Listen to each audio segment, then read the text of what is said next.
Important ಐತೆ, ಸರಿಯಾಗಿ ಗಮನಿಸಬೇಕು, ಭಾಳ ಇಂಪಾರ್ಟೆಂಟು. ನೆಕ್ಸ್ಟ್ ಈಗ ಮುಂದಿಂದ ಸಂವಿಧಾನ ರಚನಾ ಸಮಿತಿಗೆ ಬೇಡಿಕೆ ಅಂತ ಇದೆ. ಆ್ಯಕ್ಟ್ಗಳು ಮುಗಿದು ಸ್ವಲ್ಪ ಆ್ಯಕ್ಟ್ಗಳು ಸಿಂಪಲ್ ಆಗಿ ಆ್ಯಕ್ಟ್ ಮುಗಿದು ಹೋದಲ್ಲ. ನೆಕ್ಸ್ಟ್ ಈಗ ಸಂವಿಧಾನ ರಚನಾ ಸಮಿತಿಗೆ ಬೇಡಿಕೆ. ಸಂವಿಧಾನ ರಚನಾ ಸಮಿತಿ ಅಂದ್ರೆ ನಾವು ಓದಿವಿ ಪ್ರಶ್ನೆ ಪತ್ರಿಕೆದಾಗ ಏನಂತ ಓದಿವಿ, ಭಾರತಕ್ಕೆ ಸಂವಿಧಾನ ಬೇಕು ಅಂದ್ಕೆಸೆ ಬ್ರಿಟಿಷರಿಗೆ ಮೊದಲ ಬಾರಿಗೆ ಒತ್ತಾಯಿಸಿದವರು ಯಾರು? ನಾವು ಆಲ್ಮೋಸ್ಟ್ ಆಲ್ ಓದಿವಿ. ಇವ್ರ ಹೆಸರು ನೋಡಿ ಹೌದಲ್ಲ, MN ರಾಯ್ ಅಂದ್ಕೆಸ್ 1934. ಹೌದಿಲ್ಲ, ಆಲ್ಮೋಸ್ಟ್ ಆಲ್ ಬುಕ್ದಾಗ ಇದೇ ಇದೆ. ಬಟ್ ಮೊನ್ನೆ 2019 FD ಎಕ್ಸಾಮ್ನಾಗ ಮಹಾತ್ಮ ಗಾಂಧೀಜಿಯವರು ಅಂತ ಕೊಟ್ಟರೆ ಕೇ ಆನ್ಸರ್ 1922. ಅಂದರೆ ನಮಗೆ ಸಂವಿಧಾನ ರಚನಾ ಸಮಿತಿ ಬೇಕಂತೇಸಿ ಫಸ್ಟಿಗೆ ಬ್ರಿಟಿಷರ ಮೇಲೆ ಒತ್ತಾಯ ಮಾಡಿದವರು ಯಾರಂತ ಕೊಟ್ಟರೆ ಏನು ಗಾಂಧೀಜಿಯವರು, ಮಹಾತ್ಮ ಗಾಂಧೀಜಿಯವರು 1927 ಇಸ್ವಿ. ನೀವು ಬೇಕಾದ್ರೆ ಒಂದ್ಸಲ ಗೂಗಲ್ನಾಗ ಸರ್ಚ್ ಮಾಡಿ ನೋಡ್ರಿ, ಇಲ್ಲ ಇಂಗ್ಲೀಷ್ನಾಗ DD ಬೋಸ್ ಅಂತ ಬುಕ್ ಐತೆ ಅದನ್ನ ಓದಿ ನೋಡ್ರಿ. 1922 ಅದು ಗಾಂಧೀಜಿಯವರು. 1934 ಕೊಟ್ರೆಗಿನ MN ರಾಯ್. ಅತ್ಯಂತ ಇಂಪಾರ್ಟೆಂಟು, ಸರಿಯಾಗಿ ಗಮನಿಸ್ಬೇಕಾಗ್ತದ. ನಾವು ಆಮೇಲೆ ರಾಷ್ಟ್ರೀಯ ಕಾಂಗ್ರೆಸ್ನ 1935 ಅದು ನೀಟಾಗಿ ಅಪ್ಡೇಟ್ ಮಾಡ್ಕೋಬೇಕು. ನಮಗೆ ಕನ್ಫ್ಯೂಸ್ ಇತ್ತು ಹೌದಿಲ್ಲ. ಈಗ MN ರಾಯ್ ಅಂತ ನಾವು ಟಿಕ್ ಮಾಡ್ತಿದ್ವಿ. ಬಟ್ MN ರಾಯ್ಗಿಂತ ಮುಂಚೆನೆ ಗಾಂಧೀಜಿಯವರು ಸಂವಿಧಾನ ರಚನಾ ಸಮಿತಿಗೆ ಬೇಡಿಕೆ ಇಟ್ಟಿದ್ರು 1922. ಇಷ್ಟು ಗೊತ್ತಿರಲ್ಲ ಅಂತ ನೀವೊಂದ್ಸಲ ಚೆಕ್ ಮಾಡ್ಕೇಳಿ. ಮತ್ತೆ ಇದಲ್ಲ ಸರ್ ಇದು ಸರ್ ಇದಲ್ಲ ಸರ್ ಇದು ಅಂದ್ರೆ ಕಡೆಗೆ ಆಲ್ಮೋಸ್ಟ್ ಆಲ್ ಪ್ರಶ್ನೆ ಪತ್ರಿಕೆದಾಗೂ ಇದೇ ಬಂದದ. ಬಟ್ ಮೊನ್ನೆ FDA ಪ್ರಶ್ನೆ ಪತ್ರಿಕೆ ತೆಗೆದು ನೋಡ್ರಿ 2019 ಗಾಂಧೀಜಿಯವರು ಅಂತ ಬಂದದ್ದು. ಕರೆಕ್ಟಾಗಿ ಅಪ್ಡೇಟ್ ಮಾಡ್ಕೋಬೇಕು, ತಿಳ್ಕರಿ. ನೆಕ್ಸ್ಟ್ ಮುಂದಿನ ಇದಕ್ಕೆ ಹೋಗೋಣ ಅಂತ. ನೆಕ್ಸ್ಟ್ ಈಗ ಕ್ಯಾಬಿನೆಟ್ ಆಯೋಗ ಅಂತ ಬಂತು. ಕ್ಯಾಬಿನೆಟ್ ಆಯೋಗ ಇದಕ್ಕಿಂತ ಮುಂಚೆಗೆ ಇತಿಹಾಸ ಐತೆ. ಆಗಸ್ಟ್ ಕೊಡುಗೆಗಳು ಅವೆಲ್ಲ ನಿಮ್ಗೆ ಇತಿಹಾಸ ಆದಾಗ ಸ್ಟಡಿ ಮಾಡಿರ್ತೀರಿ. ಮತ್ತು ಟೈಮ್ ಇಲ್ಲಲ್ಲ, ಈಗ ಟೈಮ್ ಇಲ್ಲ ಅಂತ ಕೊಟ್ಟರೆ ಇಡೀ ಸಂವಿಧಾನನೇ ಮುಗಿಸ್ಬೇಕು. ಎಷ್ಟು ಅವರ್ ಆಗ್ತದ ಗೊತ್ತಿಲ್ಲ. ಬೇಕಾದ್ರೆ 1 ತಾಸು 2 ತಾಸಿಗೆ ಕ್ಲೋಸ್ ಮಾಡಿ ನೆಕ್ಸ್ಟ್ ಮುಂದಿಂದು ಕಂಟಿನ್ಯೂ ಮಾಡಮಂತ. ಬಟ್ ಕಂಟಿನ್ಯೂ ಕ್ಲೋಸ್ ಮಾಡೋದಿಲ್ಲವ, ಯಾವುದೇ ಕಾರಣ ಕ್ಲೋಸ್ ಮಾಡೋದಿಲ್ಲ. ಮತ್ತು ಕರೆಂಟ್ ಹೋದ್ರೆ ಮಾತ್ರ ಕ್ಲೋಸ್ ಮಾಡ್ತೀವಿ. ಕರೆಕ್ಟಾಗಿ ನೋಡ್ಕೇರಿ. ನೆಕ್ಸ್ಟಿಗೆ ಇಂಪಾರ್ಟೆಂಟ್ ಐತಿ, ಇಲ್ಲಿ ಒಂದೊಂದನ್ನ ಗೊತ್ತಿರ್ಬೇಕಂತ ನೋಡ್ರಿ. ಕ್ಯಾಬಿನೆಟ್ ಆಯೋಗ ಅಂತ ಐತಿ. ಕ್ಯಾಬಿನೆಟ್ ಆಯೋಗ, ಕ್ಯಾಬಿನೆಟ್ ಮಿಷನ್ ಅಂತಾರ. ಕ್ಯಾಬಿನೆಟ್ ಮಿಷನ್, ಕ್ಯಾಬಿನೆಟ್ ನಿಯೋಗ, ಕ್ಯಾಬಿನೆಟ್ ಆಯೋಗ. ನಮಗಿಲ್ಲಿ ಆಯೋಗನ ಕೊಡಲಿ, ಮಿಷನನ್ನು ಕೊಡಲಿ, ನಿಯೋಗನ ಕೊಡಲಿ. ಕ್ಯಾಬಿನೆಟ್ ಆಯೋಗ ಎಲ್ಲ ಒಂದೇವು. 1946 ಮಾರ್ಚ್ 23 ನಿಮಗೆ ಕ್ಯಾಬಿನೆಟ್ ಆಯೋಗ ಅಂತ ಕೊಡ್ತಾನೆ. ಒಂದಿವ್ಸ ಬರೆದಾಗ ಕ್ಯಾಬಿನೆಟ್ ಆಯೋಗ ಅಂತ ಕೊಟ್ಟಾಗ 1946 ನಮಗೆ ಮಾರ್ಚ್ 23 ಅಂತ ಗೊತ್ತಿರಬೇಕು. ಮಾರ್ಚ್ 23 ಗೊತ್ತಿಲ್ಲ ಅಂದ್ರೆ ಪರವಾಗಿಲ್ಲ, ಇದನ್ನು ಗೊತ್ತಿರಬೇಕು. ಲಾಸ್ಟಿಗೆ ಒಂದಿವ್ಸ ಬರೆಯಿರಿ, ಸರಿಯಾದ ಉತ್ತರವನ್ನು ಆಯ್ಕೆ ಮಾಡಿ. ಇಲ್ಲಾಂದ್ರೆ ಕಾಲಾನುಕ್ರಮದಲ್ಲಿ ಬರೆಯಿರಿ ಘಟನೆಗಳನ್ನು ಕಾಲಾನುಕ್ರಮದಲ್ಲಿ ಬರೆಯಿರಿ. ಕ್ಯಾಬಿನೆಟ್ ಆಯೋಗ, ದಂಡಿ ಸತ್ಯಾಗ್ರಹ, ಇಲ್ಲಾಂದ್ರೆ ಚೌರಿ ಚೌರ ಘಟನೆ, ಆಮೇಲೆ ಭಾರತ ಸಂವಿಧಾನ ಅಂಗೀಕಾರ ಅಂತ ಕೊಡ್ತಾನ. ಅವ ನಾವೇನಂತ ಗೊತ್ತಿರ್ಬೇಕು, ಅವಾಗ ಇಯರ್ ಗೊತ್ತಿರ್ಬೇಕು. ಗಮನಿಸ್ರಿ, ನಮಗಿಲ್ಲಿ ಕ್ಯಾಬಿನೆಟ್ ಆಯೋಗದ ಅಧ್ಯಕ್ಷರು ಅಂದರೆ ಒಂದು ನಿಯೋಗ ಬಂದಿತ್ರಿ. ಇಂಗ್ಲೆಂಡ್ ದೇಶದಿಂದ ಒಂದು ನಿಯೋಗ ಬರ್ತದೆ ಭಾರತಕ್ಕೆ. ಇಂಗ್ಲೆಂಡ್ ದೇಶದ ಪ್ರಧಾನಮಂತ್ರಿ ಆ ಸಂದರ್ಭದಲ್ಲಿ ಅವಾಗ 1946 ಕ್ಲೆಮೆಂಟ್ ಅಟ್ಲಿ ಅಂತಿರ್ತಾನ. ಕ್ಲೆಮೆಂಟ್ ಅಟ್ಲಿ ಲೇಬರ್ ಪಕ್ಷದ ವ್ಯಕ್ತಿ, ಪ್ರೈಮ್ ಮಿನಿಸ್ಟ್ರು ಆತ ಕಳಿಸಿರ್ತಾನ. ಎಲ್ಲಿಗೆ? ಭಾರತಕ್ಕೆ ಹೋಗಿ ಬರ್ರಿ ಅಂತ ಕೇಸೆ. ಕ್ಯಾಬಿನೆಟ್ ಆಯೋಗವನ್ನು 3 ಸದಸ್ಯ ಒಂದು ಸಮಿತಿದ 3 ಇರ್ತಾರೆ. 3 ಒಬ್ಬರು ಅಧ್ಯಕ್ಷರು, 2 ಸದಸ್ಯರಪ್ಪ. ಕ್ಯಾಬಿನೆಟ್ ಆಯೋಗದ ಅಧ್ಯಕ್ಷರು ಯಾರು? ಪೆಥಿಕ್ ಲಾರೆನ್ಸ್ ಅಂತ. ಲಾರ್ಡ್ ಪೆಥಿಕ್ ಲಾರೆನ್ಸು ಕ್ಯಾಬಿನೆಟ್ ಆಯೋಗದ ಅಧ್ಯಕ್ಷರು. Pethick Lawrence. ಕ್ಯಾಬಿನೆಟ್ ಆಯೋಗದ ಸದಸ್ಯರು 2 ಇರ್ತಾರೆ, ಸ್ಟ್ಯಾಫರ್ಡ್ ಕ್ರಿಪ್ಸ್ ಮತ್ತು AV ಅಲೆಕ್ಸಾಂಡರ್. ನೋಡ್ರಿ ಹೆಸರು. ಕ್ರಿಪ್ಸ್ ಎಲ್ಲಿ ಕೇಳಿವಿ? ಕ್ರಿಪ್ಸ್ ಆಯೋಗ ಕೇಳಿಯೋದಲ್ಲ. ಕ್ರಿಪ್ಸ್ ಆಯೋಗ, creeps mission 1942.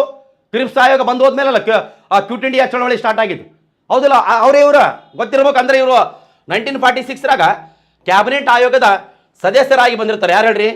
Creeps, Stafford creeps ಮತ್ತು ಇನ್ನೊಬ್ಬರು AV ಅಲೆಕ್ಸಾಂಡರ್. ಇವ್ರು ಗೊತ್ತಿರಬೇಕು. ಕ್ಯಾಬಿನೆಟ್ ಆಯೋಗಕ್ಕೆ ಸಂಬಂಧಪಟ್ಟ ಈ ಕೆಳಕಂಡ ಯಾವುದು ತಪ್ಪಾಗಿದೆ ಅಂತ ಕೊಡ್ತಾನ. ಅಲ್ಲಿ ಲಾರ್ಡ್ ಪಿಥಿಕ್ ಲಾರೆನ್ಸ್ ಕೊಟ್ಟಿರ್ತಾನ, ಆಮೇಲೆ ಸ್ಟ್ಯಾಫರ್ಡ್ ಕ್ರಿಪ್ಸ್ ಕೊಟ್ಟಿರ್ತಾನ, ಆಮೇಲೆ AV ಅಲೆಕ್ಸಾಂಡರ್ ಕೊಟ್ಟಿರ್ತಾನ, ಚರ್ಚಿಲ್ ಕೊಟ್ಟಿರ್ತಾನ. ಚರ್ಚಿಲ್ ಅಂತ ತೆಗಿಬೇಕು. ಯಾಕಂದ್ರೆ ಇವ್ರು 3 ಒಂದಕ್ಕೆ ಸಂಬಂಧಪಟ್ಟರು. ಅದು ಬೇರೆ. ಇಂಗ್ಲೆಂಡ್ ದೇಶದ ಮಾಜಿ ಪ್ರಧಾನಿ ಯಾರು ಹೇಳಿ? ಚರ್ಚಿಲ್. ಅದು ಆಮೇಲೆ ನೋಡಿ. ಮತ್ತೆ ನೆಕ್ಸ್ಟ್ ಈಗ ಕ್ಯಾಬಿನೆಟ್ ಆಯೋಗದ ಶಿಫಾರಸ್ಸಿನ ಮೇರೆಗೆ ಸಂವಿಧಾನ ರಚನಾ ಸಮಿತಿಯನ್ನು ರಚಿಸಲಾಯಿತು. ಇದು ಇಂಪಾರ್ಟೆಂಟ್. ಸಂವಿಧಾನ ರಚನಾ ಸಮಿತಿಯನ್ನು ರಚಿಸಲಾಯಿತು. ಒಂದು ಗೊತ್ತಿರಬೇಕು, ಸಂವಿಧಾನ ರಚನಾ ಸಮಿತಿ ರಚಿಸಲು ಶಿಫಾರಸು ಮಾಡಿದ ಆಯೋಗ ಅಂತ ಕೊಡ್ತಾನೆ. ಸಂವಿಧಾನ ರಚನಾ ಸಮಿತಿಯನ್ನು ರಚಿಸಲು ಶಿಫಾರಸು ಮಾಡಿದ ಆಯೋಗನೇ ಕ್ಯಾಬಿನೆಟ್ ಆಯೋಗ. ಗೊತ್ತಿರಬೇಕು, ಇಂಪಾರ್ಟೆಂಟು. ಕ್ಯಾಬಿನೆಟ್ ಆಯೋಗದಲ್ಲಿ ಅಧ್ಯಕ್ಷರ ಹೆಸರು ಮತ್ತು ಸದಸ್ಯರ ಹೆಸರು ಇದೇನು ರೆಕಮೆಂಡ್ ಮಾಡ್ತೀವಿ ಅಂತ ಗೊತ್ತಿರಬೇಕು. ಇದು ಎಷ್ಟನೇ ಇಸ್ವಿಗೆ ಬಂತಂತ ಗೊತ್ತಿರೋ ಭಾರತಕ್ಕೆ 1946 ಭಾಳ ಇಂಪಾರ್ಟೆಂಟ್ ಐತೆ, ಸರಿಯಾಗಿ ತಿಳ್ಕೊಬೇಕು. ಈಗ ನಿಮಗೆ ಸಂವಿಧಾನ ರಚನಾ ಸಮಿತಿ ರಚನೆ ಆಯಿತು ನೋಡ್ರಿ. ನೆಕ್ಸ್ಟ್ ಈಗ ಮುಂದಿನ ಸ್ಲೈಡ್ನಾಗ ಐತೆ, ಭಾಳ ಇಂಪಾರ್ಟೆಂಟು. ಭಾರತದ ಸಂವಿಧಾನದ ರಚನಾ ಸಮಿತಿ ಮೇಲೆ ಹೆಡ್ಡಿಂಗ್ ನೋಡ್ಕೋಬೇಕು ನೋಡ್ರಿ. ಭಾರತದ ಸಂವಿಧಾನದ ರಚನಾ ಸಮಿತಿ ನಮಗಿಲ್ಲಿ ಗಮನಿಸ್ಬೇಕು. ಸಂವಿಧಾನ ರಚನಾ ಸಮಿತಿಯನ್ನು ರಚಿಸಿದ ವರ್ಷ, ಸಂವಿಧಾನ ರಚನಾ ಸಮಿತಿಯನ್ನು ರಚಿಸಿದ ವರ್ಷ 1946 ಜುಲೈ 6ಕ್ಕೆ. ಇವು ಗೊತ್ತಿರ್ಬೇಕು, ಇವು ಕಾಲಾನುಕ್ರಮದಲ್ಲಿ ಬರೀ ಕೊಡ್ತಾನ. ಫಸ್ಟು ಕ್ಯಾಬಿನೆಟ್ ಆಯೋಗನ ಏನು ಸಂವಿಧಾನ ರಚನಾ ಸಮಿತಿನ ಅಂತ ಕೊಡ್ತಾನ. ಫಸ್ಟು ಕ್ಯಾಬಿನೆಟ್ ಆಯೋಗ ಬಂದು ಶಿಫಾರಸು ಮಾಡಿ ತೌದಿಲ್ಲ ನಿಮ್ಮ ಸಂವಿಧಾನವನ್ನು ಬರ್ಕರಿಯಪ್ಪ, ಸಂವಿಧಾನ ರಚನಾ ಸಮಿತಿಯನ್ನು ರಚನೆ ಮಾಡ್ಕೇರಿ ಅಂತ ಕೇಸೆ. ಆಮೇಲೆ ಆ ಕ್ಯಾಬಿನೆಟ್ ಆಯೋಗ ಆದಮೇಲೆ ಸಂವಿಧಾನ ರಚನಾ ಸಮಿತಿಯನ್ನು ರಚನೆ ಮಾಡ್ತಾರೆ. ಸಂವಿಧಾನ ರಚನಾ ಸಮಿತಿ ರಚನೆ ಆದ ವರ್ಷ 1946 ಜುಲೈ 6ಕ್ಕೆ. ಇಲ್ಲಿ ಬೇಕಾದ್ರೆ ಇಲ್ಲಿ ಇಯರ್ ಐತೆ ಒಂದು ಸಲ ಗಮನಿಸ್ರಿ ನೋಡಿ. ಸಂವಿಧಾನ ಆ ರಚನಾ ಸಮಿತಿಯ ಸದಸ್ಯರು. ನಮಗದ್ರ ಮುಂದೆ ಕೆಲವೊಂದು ಇಂಪಾರ್ಟೆಂಟ್ ಪಾಯಿಂಟ್ಸ್ ಇದಾವ, ಭಾಳ ಇಂಪಾರ್ಟೆಂಟ್ ಇದಾವ, ಅವ್ರನ್ನ ಕಂಪಲ್ಸರಿ ಗೊತ್ತಿರಲೇಬೇಕಂತ ಅಂಥ ಪಾಯಿಂಟ್ಸ್ಗಳು ಹಾಕಿವಿ. ನಿಮಗೇನು ಗೊತ್ತಾಯ್ತು ಈಗ? ಕ್ಯಾಬಿನೆಟ್ ಮಿಷನ್ ಗೊತ್ತಾಯಿತು. ಕ್ಯಾಬಿನೆಟ್ ಮಿಷನ್ನಾಗ ಎಷ್ಟು ಜನ ಇದ್ದರು? 3 ಇದ್ರು. ಪೆಥಿಕ್ ಲಾರೆನ್ಸ್ ಅಧ್ಯಕ್ಷ, ಸ್ಟ್ಯಾಫರ್ಡ್ ಕ್ರಿಪ್ಸ್ ಸದಸ್ಯ, ಎ ವಿ ಅಲೆಕ್ಸಾಂಡರ್ ಅವರು ಸದಸ್ಯ. ಇಬ್ಬರು ಸದಸ್ಯರು, ಒಬ್ಬರು ಅಧ್ಯಕ್ಷರು. ಸಂವಿಧಾನ ರಚನಾ ಸಮಿತಿಗೆ ಶಿಫಾರಸು ಮಾಡಿದ್ರು ಕ್ಯಾಬಿನೆಟ್ ಆಯೋಗದವರು. ಸಂವಿಧಾನ ರಚನಾ ಸಮಿತಿ ರಚನೆ ಆಯಿತು 1946 ಜುಲೈ 6ಕ್ಕೆ.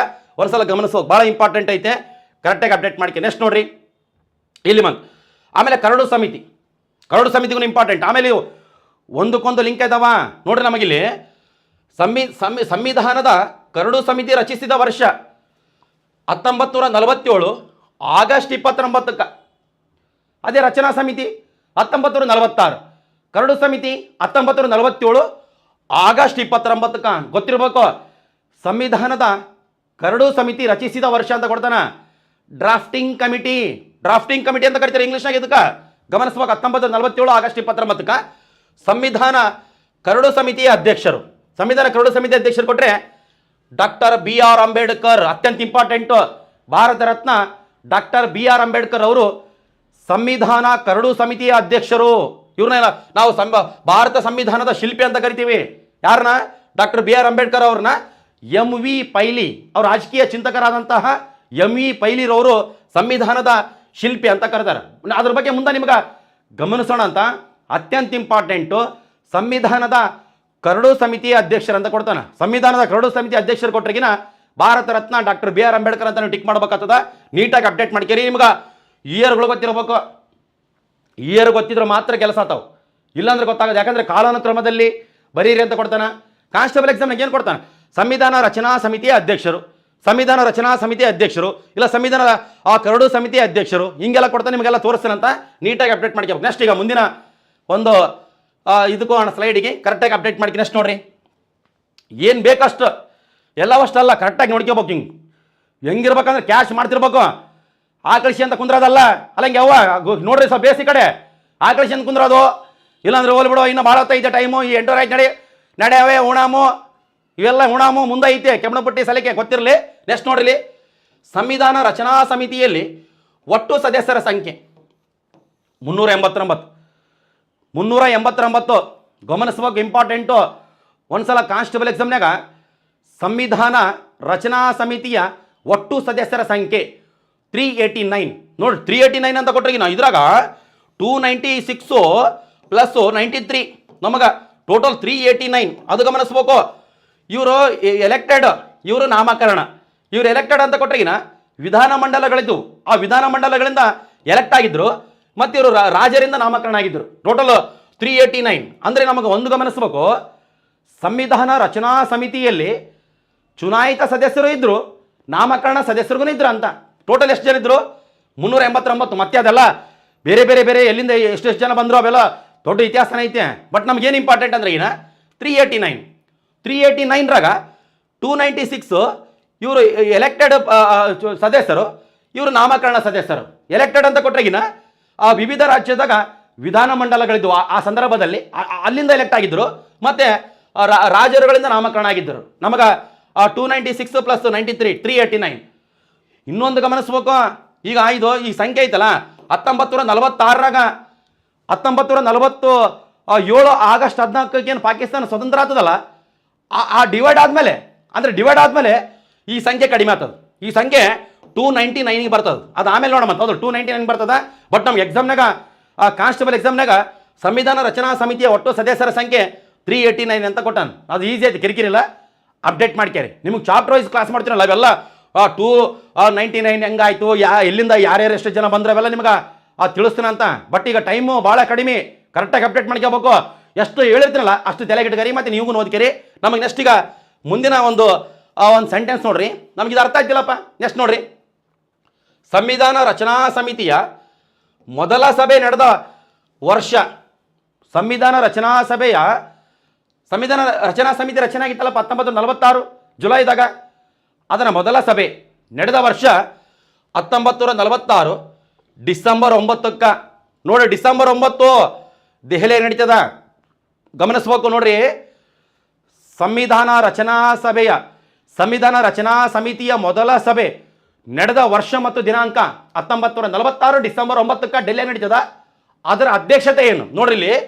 ಸಂವಿಧಾನ ರಚನಾ ಸಮಿತಿಯ ಹಂಗಾಮಿ ಅದರ ಅಧ್ಯಕ್ಷತೆ ಏನಂದ್ರೆ ತಾತ್ಕಾಲಿಕವಾಗಿ ಇವರು ವಹಿಸಿರ್ತಾರೆ. ಯಾರಂದ್ರೆ ಡಾಕ್ಟರ್ ಸಚ್ಚಿದಾನಂದ ಸಿನ್ಹಾ. ಅತ್ಯಂತ ಇಂಪಾರ್ಟೆಂಟ್, ಸರಿಯಾಗಿ ನೀವು ಗಮನಿಸ್ಬೇಕು. ನಾವೇನು ಸರ್ ಮತ್ತೆ ಸಂವಿಧಾನ ರಚನಾ ಸಮಿತಿಯ ಅಧ್ಯಕ್ಷರಂತ ಕೇಸ ಡಾಕ್ಟರ್ ಬಾಬು ರಾಜೇಂದ್ರ ಪ್ರಸಾದ್ ಅಂತ ನಾವು ಸ್ಟಡಿ ಮಾಡಿವಲ್ಲ, ಅವರು ಡಿಸೆಂಬರ್ 11ಕ್ಕೆ ಬರ್ತಾರೆ. ನಾನು ಹೇಳಕ್ಕಾಗ್ತಿದ್ದ ಡಿಸೆಂಬರ್ 9 ಇದು ಅರ್ಥ ಆಯ್ತಿಲ್ಲ. ಸಂವಿಧಾನ ರಚನಾ ಸಮಿತಿಯ ಮೊದಲ ಸಭೆ ಏನು ನಡೀತಲ್ಲ ಡಿಸೆಂಬರ್ 9, 1946, ಅವತ್ತು ಯಾರು ಅಧ್ಯಕ್ಷತೆ ವಹಿಸಿದ್ರು ಅಂತ ಕೊಟ್ರಿಗಿನ ತಾತ್ಕಾಲಿಕವಾಗಿ ಡಾಕ್ಟರ್ ಸಚ್ಚಿದಾನಂದ ಸಿನ್ಹಾ ಅವರು ವಹಿಸಿರ್ತಾರ. 2 ದಿನ ಆದಮೇಲೆ ಮತ್ತೆ ಎರಡನೇ ಸಭೆ ನಡೀತದೆ, ಅಂದರೆ ಡಿಸೆಂಬರ್ 11ಕ್ಕೆ. ಭಾಳ ಇಂಪಾರ್ಟೆಂಟ್, ಡಿಸೆಂಬರ್ 11ಕ್ಕೆ ಮತ್ತೆ ಸಭೆ ನಡೀತದಲ್ಲ, ಅವಾಗ ಡಾಕ್ಟರ್ ಬಾಬು ರಾಜೇಂದ್ರ ಪ್ರಸಾದ್ ಅವರು ವಹಿಸ್ತಾರೆ. ಅವ್ರ ಫೋಟೋ ಮುಂದೆ ನಿಮಗೆ ತೋರಿಸ್ತೀನಿ ಅಂತ, ಇಷ್ಟು ನಿಮಗೆ ಗೊತ್ತಿರಬೇಕು. ನೆಕ್ಸ್ಟ್ ಈಗ ಮುಂದಿನ ಸ್ಲೈಡಿಗೆ ಹೋಗೋಣ ಅಂತ. ಭಾಳ ಇಂಪಾರ್ಟೆಂಟ್. ನೆಕ್ಸ್ಟ್ ನೋಡ್ರಿ, ಇಲ್ಲಿ ಭಾಳ ಪರ್ಫೆಕ್ಟಾಗಿ ಅಪ್ಡೇಟ್ ಆಗಬೇಕು. ಭಾರತದ ಸಂವಿಧಾನದ ರಚನಾ ಸಮಿತಿ. ಇಲ್ಲಿ ನೋಡ್ರಿ, ಸಂವಿಧಾನ ರಚನಾ ಸಮಿತಿಯ ಅಧ್ಯಕ್ಷರು ಡಾಕ್ಟರ್ ಬಾಬು ರಾಜೇಂದ್ರ ಪ್ರಸಾದ್. ಫೋಟೋವನ್ನು ಗಮನಿಸ್ರಿ. ಬಿಹಾರದ ಗಾಂಧಿ, ಭಾರತದ ಮೊದಲ ರಾಷ್ಟ್ರಪತಿಗಳು, ಸಂವಿಧಾನ ರಚನಾ ಸಮಿತಿಯ ಅಧ್ಯಕ್ಷರು. ಸಂವಿಧಾನ ರಚನಾ ಸಮಿತಿಯ ಅಧ್ಯಕ್ಷರಂತ ಕೊಡ್ತಾನ, ಒಂದೊಂದು ಟೈಮಿಗೆ ಶಾಶ್ವತ ಅಧ್ಯಕ್ಷರಂತ ಕೊಟ್ಟಾನ. ಸಂವಿಧಾನ ರಚನಾ ಸಮಿತಿಯ ಶಾಶ್ವತ ಅಧ್ಯಕ್ಷರಂದ್ರಿಗೂ ಇವರೇ ಡಾಕ್ಟರ್ ಬಾಬು ರಾಜೇಂದ್ರ ಪ್ರಸಾದ್ ಅವರು. ಸಂವಿಧಾನ ರಚನಾ ಸಮಿತಿಯ ಅಧ್ಯಕ್ಷರಂದ್ರಿಗೂ ಡಾಕ್ಟರ್ ಬಾಬು ರಾಜೇಂದ್ರ ಪ್ರಸಾದ್ ಅವರು. ಅದೇ ಸಂವಿಧಾನ ರಚನಾ ಸಮಿತಿಯ ತಾತ್ಕಾಲಿಕ ಅಧ್ಯಕ್ಷರಂತ ಕೊಟ್ರಂತಿಕರಿ. ತಾತ್ಕಾಲಿಕ ಅಂತ ಕೊಟ್ರಿಗಿನ ಡಾಕ್ಟರ್ ಸಚ್ಚಿದಾನಂದ ಸಿನ್ಹಾ ಅಂತ ಟಿಕ್ ಮಾಡಬೇಕು. ಸಂವಿಧಾನ ರಚನಾ ಸಮಿತಿಯ ಮೊದಲ ಸಭೆಯ ಅಧ್ಯಕ್ಷರು ಕೊಟ್ರಿಗಿನ ಇವ್ರ ಹೆಸರು ಹಾಕ್ಬೇಕು. ನೀವು ಯಾರ ಹೆಸರು ಹೇಳ್ರಿ? ಡಾಕ್ಟರ್ ಸಚ್ಚಿದಾನಂದ ಸಿನ್ಹಾ. ಕರೆಕ್ಟಾಗಿ ಅಪ್ಡೇಟ್ ಮಾಡ್ಕೋಬೇಕು. ಹೆಸರು ಬರ್ಬೇಕು ನೋಡಪ್ಪ, ಹಂಗಾಮಿ ಇಲ್ಲ ಅಂದ್ರೆ ತಾತ್ಕಾಲಿಕ. ಡಾಕ್ಟರ್ ಸಚ್ಚಿದಾನಂದ ಸಿನ್ಹಾ ಅಂತ ಬರ್ಬೇಕಂದ್ರೆಗಿನ ಬೈ ಚಾನ್ಸ್ ಏನಣ್ಣ ಸಿಂಪಲ್ ಆಗಿ ಹಿಂಗ ಬಂತಂತಿಕಾರೆ ಸಂವಿಧಾನ ರಚನಾ ಸಮಿತಿಯ ಅಧ್ಯಕ್ಷರಂತ ಕೇಳಿಸಿ ಡಾಕ್ಟರ್ ಬಾಬು ರಾಜೇಂದ್ರ ಪ್ರಸಾದ್ ಅಂತ ನೀವು ಟಿಕ್ ಮಾಡ್ಬೇಕಾಗ್ತದೆ. 1946 ಡಿಸೆಂಬರ್ 11ಕ್ಕೆ ಇವರು ಅಧ್ಯಕ್ಷತೆ ವಹಿಸ್ತಾರೆ. ಅತ್ಯಂತ ಇಂಪಾರ್ಟೆಂಟ್, ಕರೆಕ್ಟಾಗಿ ಗಮನಿಸ್ಬೇಕು. ಏನು ಬೇಕು ಅಷ್ಟೇ, ನೀವು ಇನ್ನೂ ಬೇಕಾದ್ರೆ ಬೇರೆ ಬೇರೆ ಪುಸ್ತಕಗಳನ್ನು ಸ್ಟಡಿ ಮಾಡಿ. ಹೌದು, ಕರೆಕ್ಟಾಗಿ ಅಪ್ಡೇಟ್ ಮಾಡ್ಕೋಬೇಕು. ಭಾಳ ಇಂಪಾರ್ಟೆಂಟು, ಸರಿಯಾಗಿ ಗಮನಿಸ್ರಿ. ನಿಮ್ಗೆ ಅರ್ಥ ಆಯ್ತು ಅಂತ ಅನ್ಕೊಂಡು ಇಲ್ಲಿ ತಾನು. ನೆಕ್ಸ್ಟ್ ನೋಡ್ರಿ, ಇಲ್ಲಿ ನಮಗೆ ಇಲ್ಲಿ ಮುಖ್ಯವಾಗಿ ನೋಡಿ, ಭಾರತ ಸಂವಿಧಾನದ ರಚನಾ ಸಮಿತಿ. ಇಲ್ಲಿ ಸಂವಿಧಾನ ಅಂಗೀಕಾರವಾದ ವರ್ಷ ಅಂತ ಐತಿ. ಏನು ಸರ್ ಸಂವಿಧಾನ ರಚನಾ ಸಮಿತಿ ಮೊದಲ ಸಭೆ ಹೇಳಿದ್ರಿ, ತಾತ್ಕಾಲಿಕ ಅಧ್ಯಕ್ಷರ ಹೆಸರು ಹೇಳಿದ್ರಿ, ಮತ್ತು ಶಾಶ್ವತ ಅಧ್ಯಕ್ಷರು ಹೇಳಿದ್ರಿ, ಒಂದೇಟಿ ಸಂವಿಧಾನ ಅಂಗೀಕಾರ ಹೇಳಿದ್ರಲ್ಲ, ಮತ್ತಿನ್ನ ಬೇರೆ ಬೇರೆ ಹೇಳಿರಲ್ಲ. ಮುಂದೆ ಬರ್ತಾವ, ಒಂದಕ್ಕೊಂದು ಲಿಂಕ್ ಐತಿ. ಸ್ವಲ್ಪ ಸಿಂಪಲ್ ಆಗಿ ನೋಡ್ಕೇರಿ. ಸಂವಿಧಾನ ಅಂಗೀಕಾರವಾದ ವರ್ಷ ಅಂದರೆ ಸಂವಿಧಾನ ರೆಡಿ ಆಯ್ತಪ್ಪ, ಎಲ್ಲ ರೆಡಿ ಆಯ್ತು. ಎಲ್ಲ ಟೋಟಲ್ ನಮಗೆ ರೆಡಿ ಮಾಡಿದ್ರು, ಎಲ್ಲ ಸೇರಿಕೆಸೆ ಬೇರೆ ಬೇರೆ ದೇಶದ ಸಂವಿಧಾನವನ್ನು ಸ್ಟಡಿ ಮಾಡಿ ಎಲ್ಲವೆಲ್ಲ ಪ್ರೊಸೀಜರ್ ಏನಿದಾವಲ್ಲ ಎಲ್ಲ ಮುಗಿದು ಅಂಗೀಕಾರ ಆಗಿದ್ದು ಯಾವಾಗ ಅಂತ ಕೊಟ್ರಿಗಿನ ಸಂವಿಧಾನ ಅಂಗೀಕಾರವಾದ ವರ್ಷ 1949 ನವೆಂಬರ್ 26. 1949 ನವೆಂಬರ್ 26 ಗಮನಿಸ್ರಿ, ಭಾಳ ಇಂಪಾರ್ಟೆಂಟ್ ಐತೆ. 1949 ನವೆಂಬರ್ 26ಕ್ಕೆ ಸಂವಿಧಾನ ಅಂಗೀಕಾರ ಆಗ್ತದ. ನಮ್ಮ ನವೆಂಬರ್ 26 ಐತಲ್ಲ, ಪ್ರತಿ ವರ್ಷ ಸಂವಿಧಾನ ದಿನ ಅಂತ ಆಚರಣೆ ಮಾಡ್ತೀವಿ. ಪ್ರತಿ ವರ್ಷ ಸಂವಿಧಾನ ದಿನ. ಸಂವಿಧಾನ ಎಲ್ಲ ರೆಡಿಯಾಗಿತ್ತು 1949 ನವೆಂಬರ್ 26ಕ್ಕೆ. ಬಟ್ ನೋಡ್ರಿ, ಸಂವಿಧಾನ ದಿನ ಅಂತ ನಾವು ನವೆಂಬರ್ 26ಕ್ಕೆ ಆಚರಣೆ ಮಾಡ್ತೀವಿ. ನವೆಂಬರ್ 26ನ ಸಂವಿಧಾನ ದಿನ ಅಂತ ಎದಕ್ಕೆ ಆಚರಣೆ ಮಾಡ್ತೀವಿ ಅಂತ ಕೊಟ್ಟಾಗಿನ ಸಂವಿಧಾನ ಅಂಗೀಕಾರವಾದ ದಿನ ಅಂತ ನೀವು ನೆನ್ಪಿಟ್ಕೋಬೇಕು. ಮತ್ತೆ ನೋಡ್ರಿ, ಇಲ್ಲಿ ಸಂವಿಧಾನ ಜಾರಿಯಾದ ವರ್ಷ 1950 ಜನವರಿ 26. ನೋಡ್ರಿ ನವೆಂಬರ್ 26ಕ್ಕೆ ರೆಡಿ ಆಗ್ಯದ, ಬಟ್ ಜನವರಿ 26ಕ್ಕೆ ಜಾರಿ ಮಾಡ್ಯಾರ. ಅಂದ್ರೆ ನವೆಂಬರ್ 26, ಡಿಸೆಂಬರ್ 26, ಆಮೇಲೆ ಜನವರಿ 26, 2 ತಿಂಗಳ ವೇಟ್ ಮಾಡಿದ್ರು. ಎದಕ್ಕೆ ಸರ್ ಎರಡು ತಿಂಗಳು ವೇಟ್ ಮಾಡಿದ್ರು? ಇಮಿಡಿಯೇಟ್ಲಿ ಯಾಕೆ ಜಾರಿ ಮಾಡಿಲ್ಲ? ಜನವರಿ 26ಕ್ಕೆ ಎದಕ್ಕೆ ಜಾರಿ ಮಾಡಿದ್ರು ಸಂವಿಧಾನ ಅಂತ ನಿಮ್ಮ ತಲೆಗಿನ ಬಂದ್ರಿಗಿನ 1929 ಲಾಹೋರ್ ಕಾಂಗ್ರೆಸ್ ಅಧಿವೇಶನದ ನೆನಪಿಗಾಗಿ ಗೊತ್ತಿರಬೇಕು. 1929 ಲಾಹೋರ್ ಕಾಂಗ್ರೆಸ್ ಅಧಿವೇಶನದಲ್ಲಿ ಮೊಟ್ಟ ಮೊದಲ ಬಾರಿಗೆ ಪೂರ್ಣ ಸ್ವರಾಜ್ಯ ಎಂಬ ಪದ ಬಳಕೆ ಮಾಡ್ತಾರ, ಗಮನಿಸ್ಬೇಕು.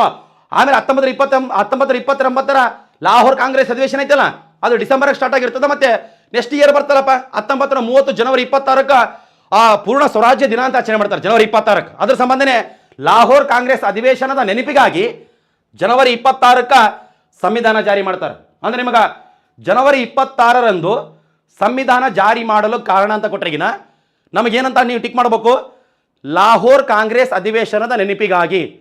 ಯಾವ ಇಯರ್ದು ಲಾಹೋರ್ ಕಾಂಗ್ರೆಸ್ ಅಧಿವೇಶನ? 1929 ಲಾಹೋರ್ ಕಾಂಗ್ರೆಸ್ ಅಧಿವೇಶನ. ಅರ್ಥ ಆಯ್ತಿಲ್ಲಪ್ಪ? ಅಲ್ಲಿ ಯಾವ ಪದ ಬಳಕೆ ಮಾಡ್ತಾರೆ?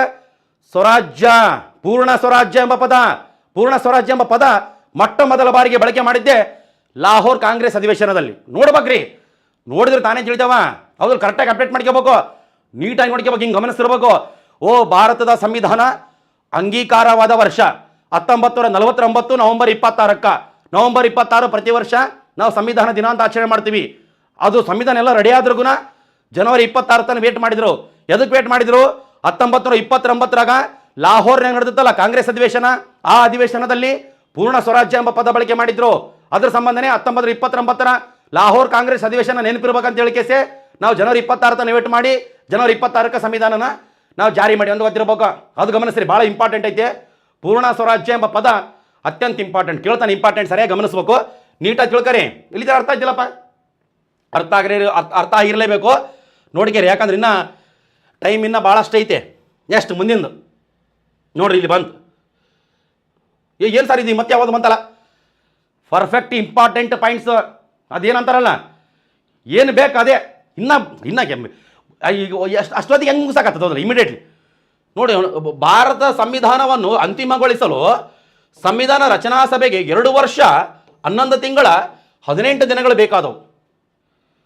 ಸಂವಿಧಾನ ಬರ್ಯಾಕ ನೋಡ್ರಿ, ಒಂದು ಗಮನಿಸ್ರಿ, ಸಂವಿಧಾನ ರಚನಾ ಸಮಿತಿದಾಗ ಎಷ್ಟು ಜನ ಇದ್ದಾರೆ ಅಂತ ಹೇಳಿದೆ ನಿಮ್ಗೆ? 389.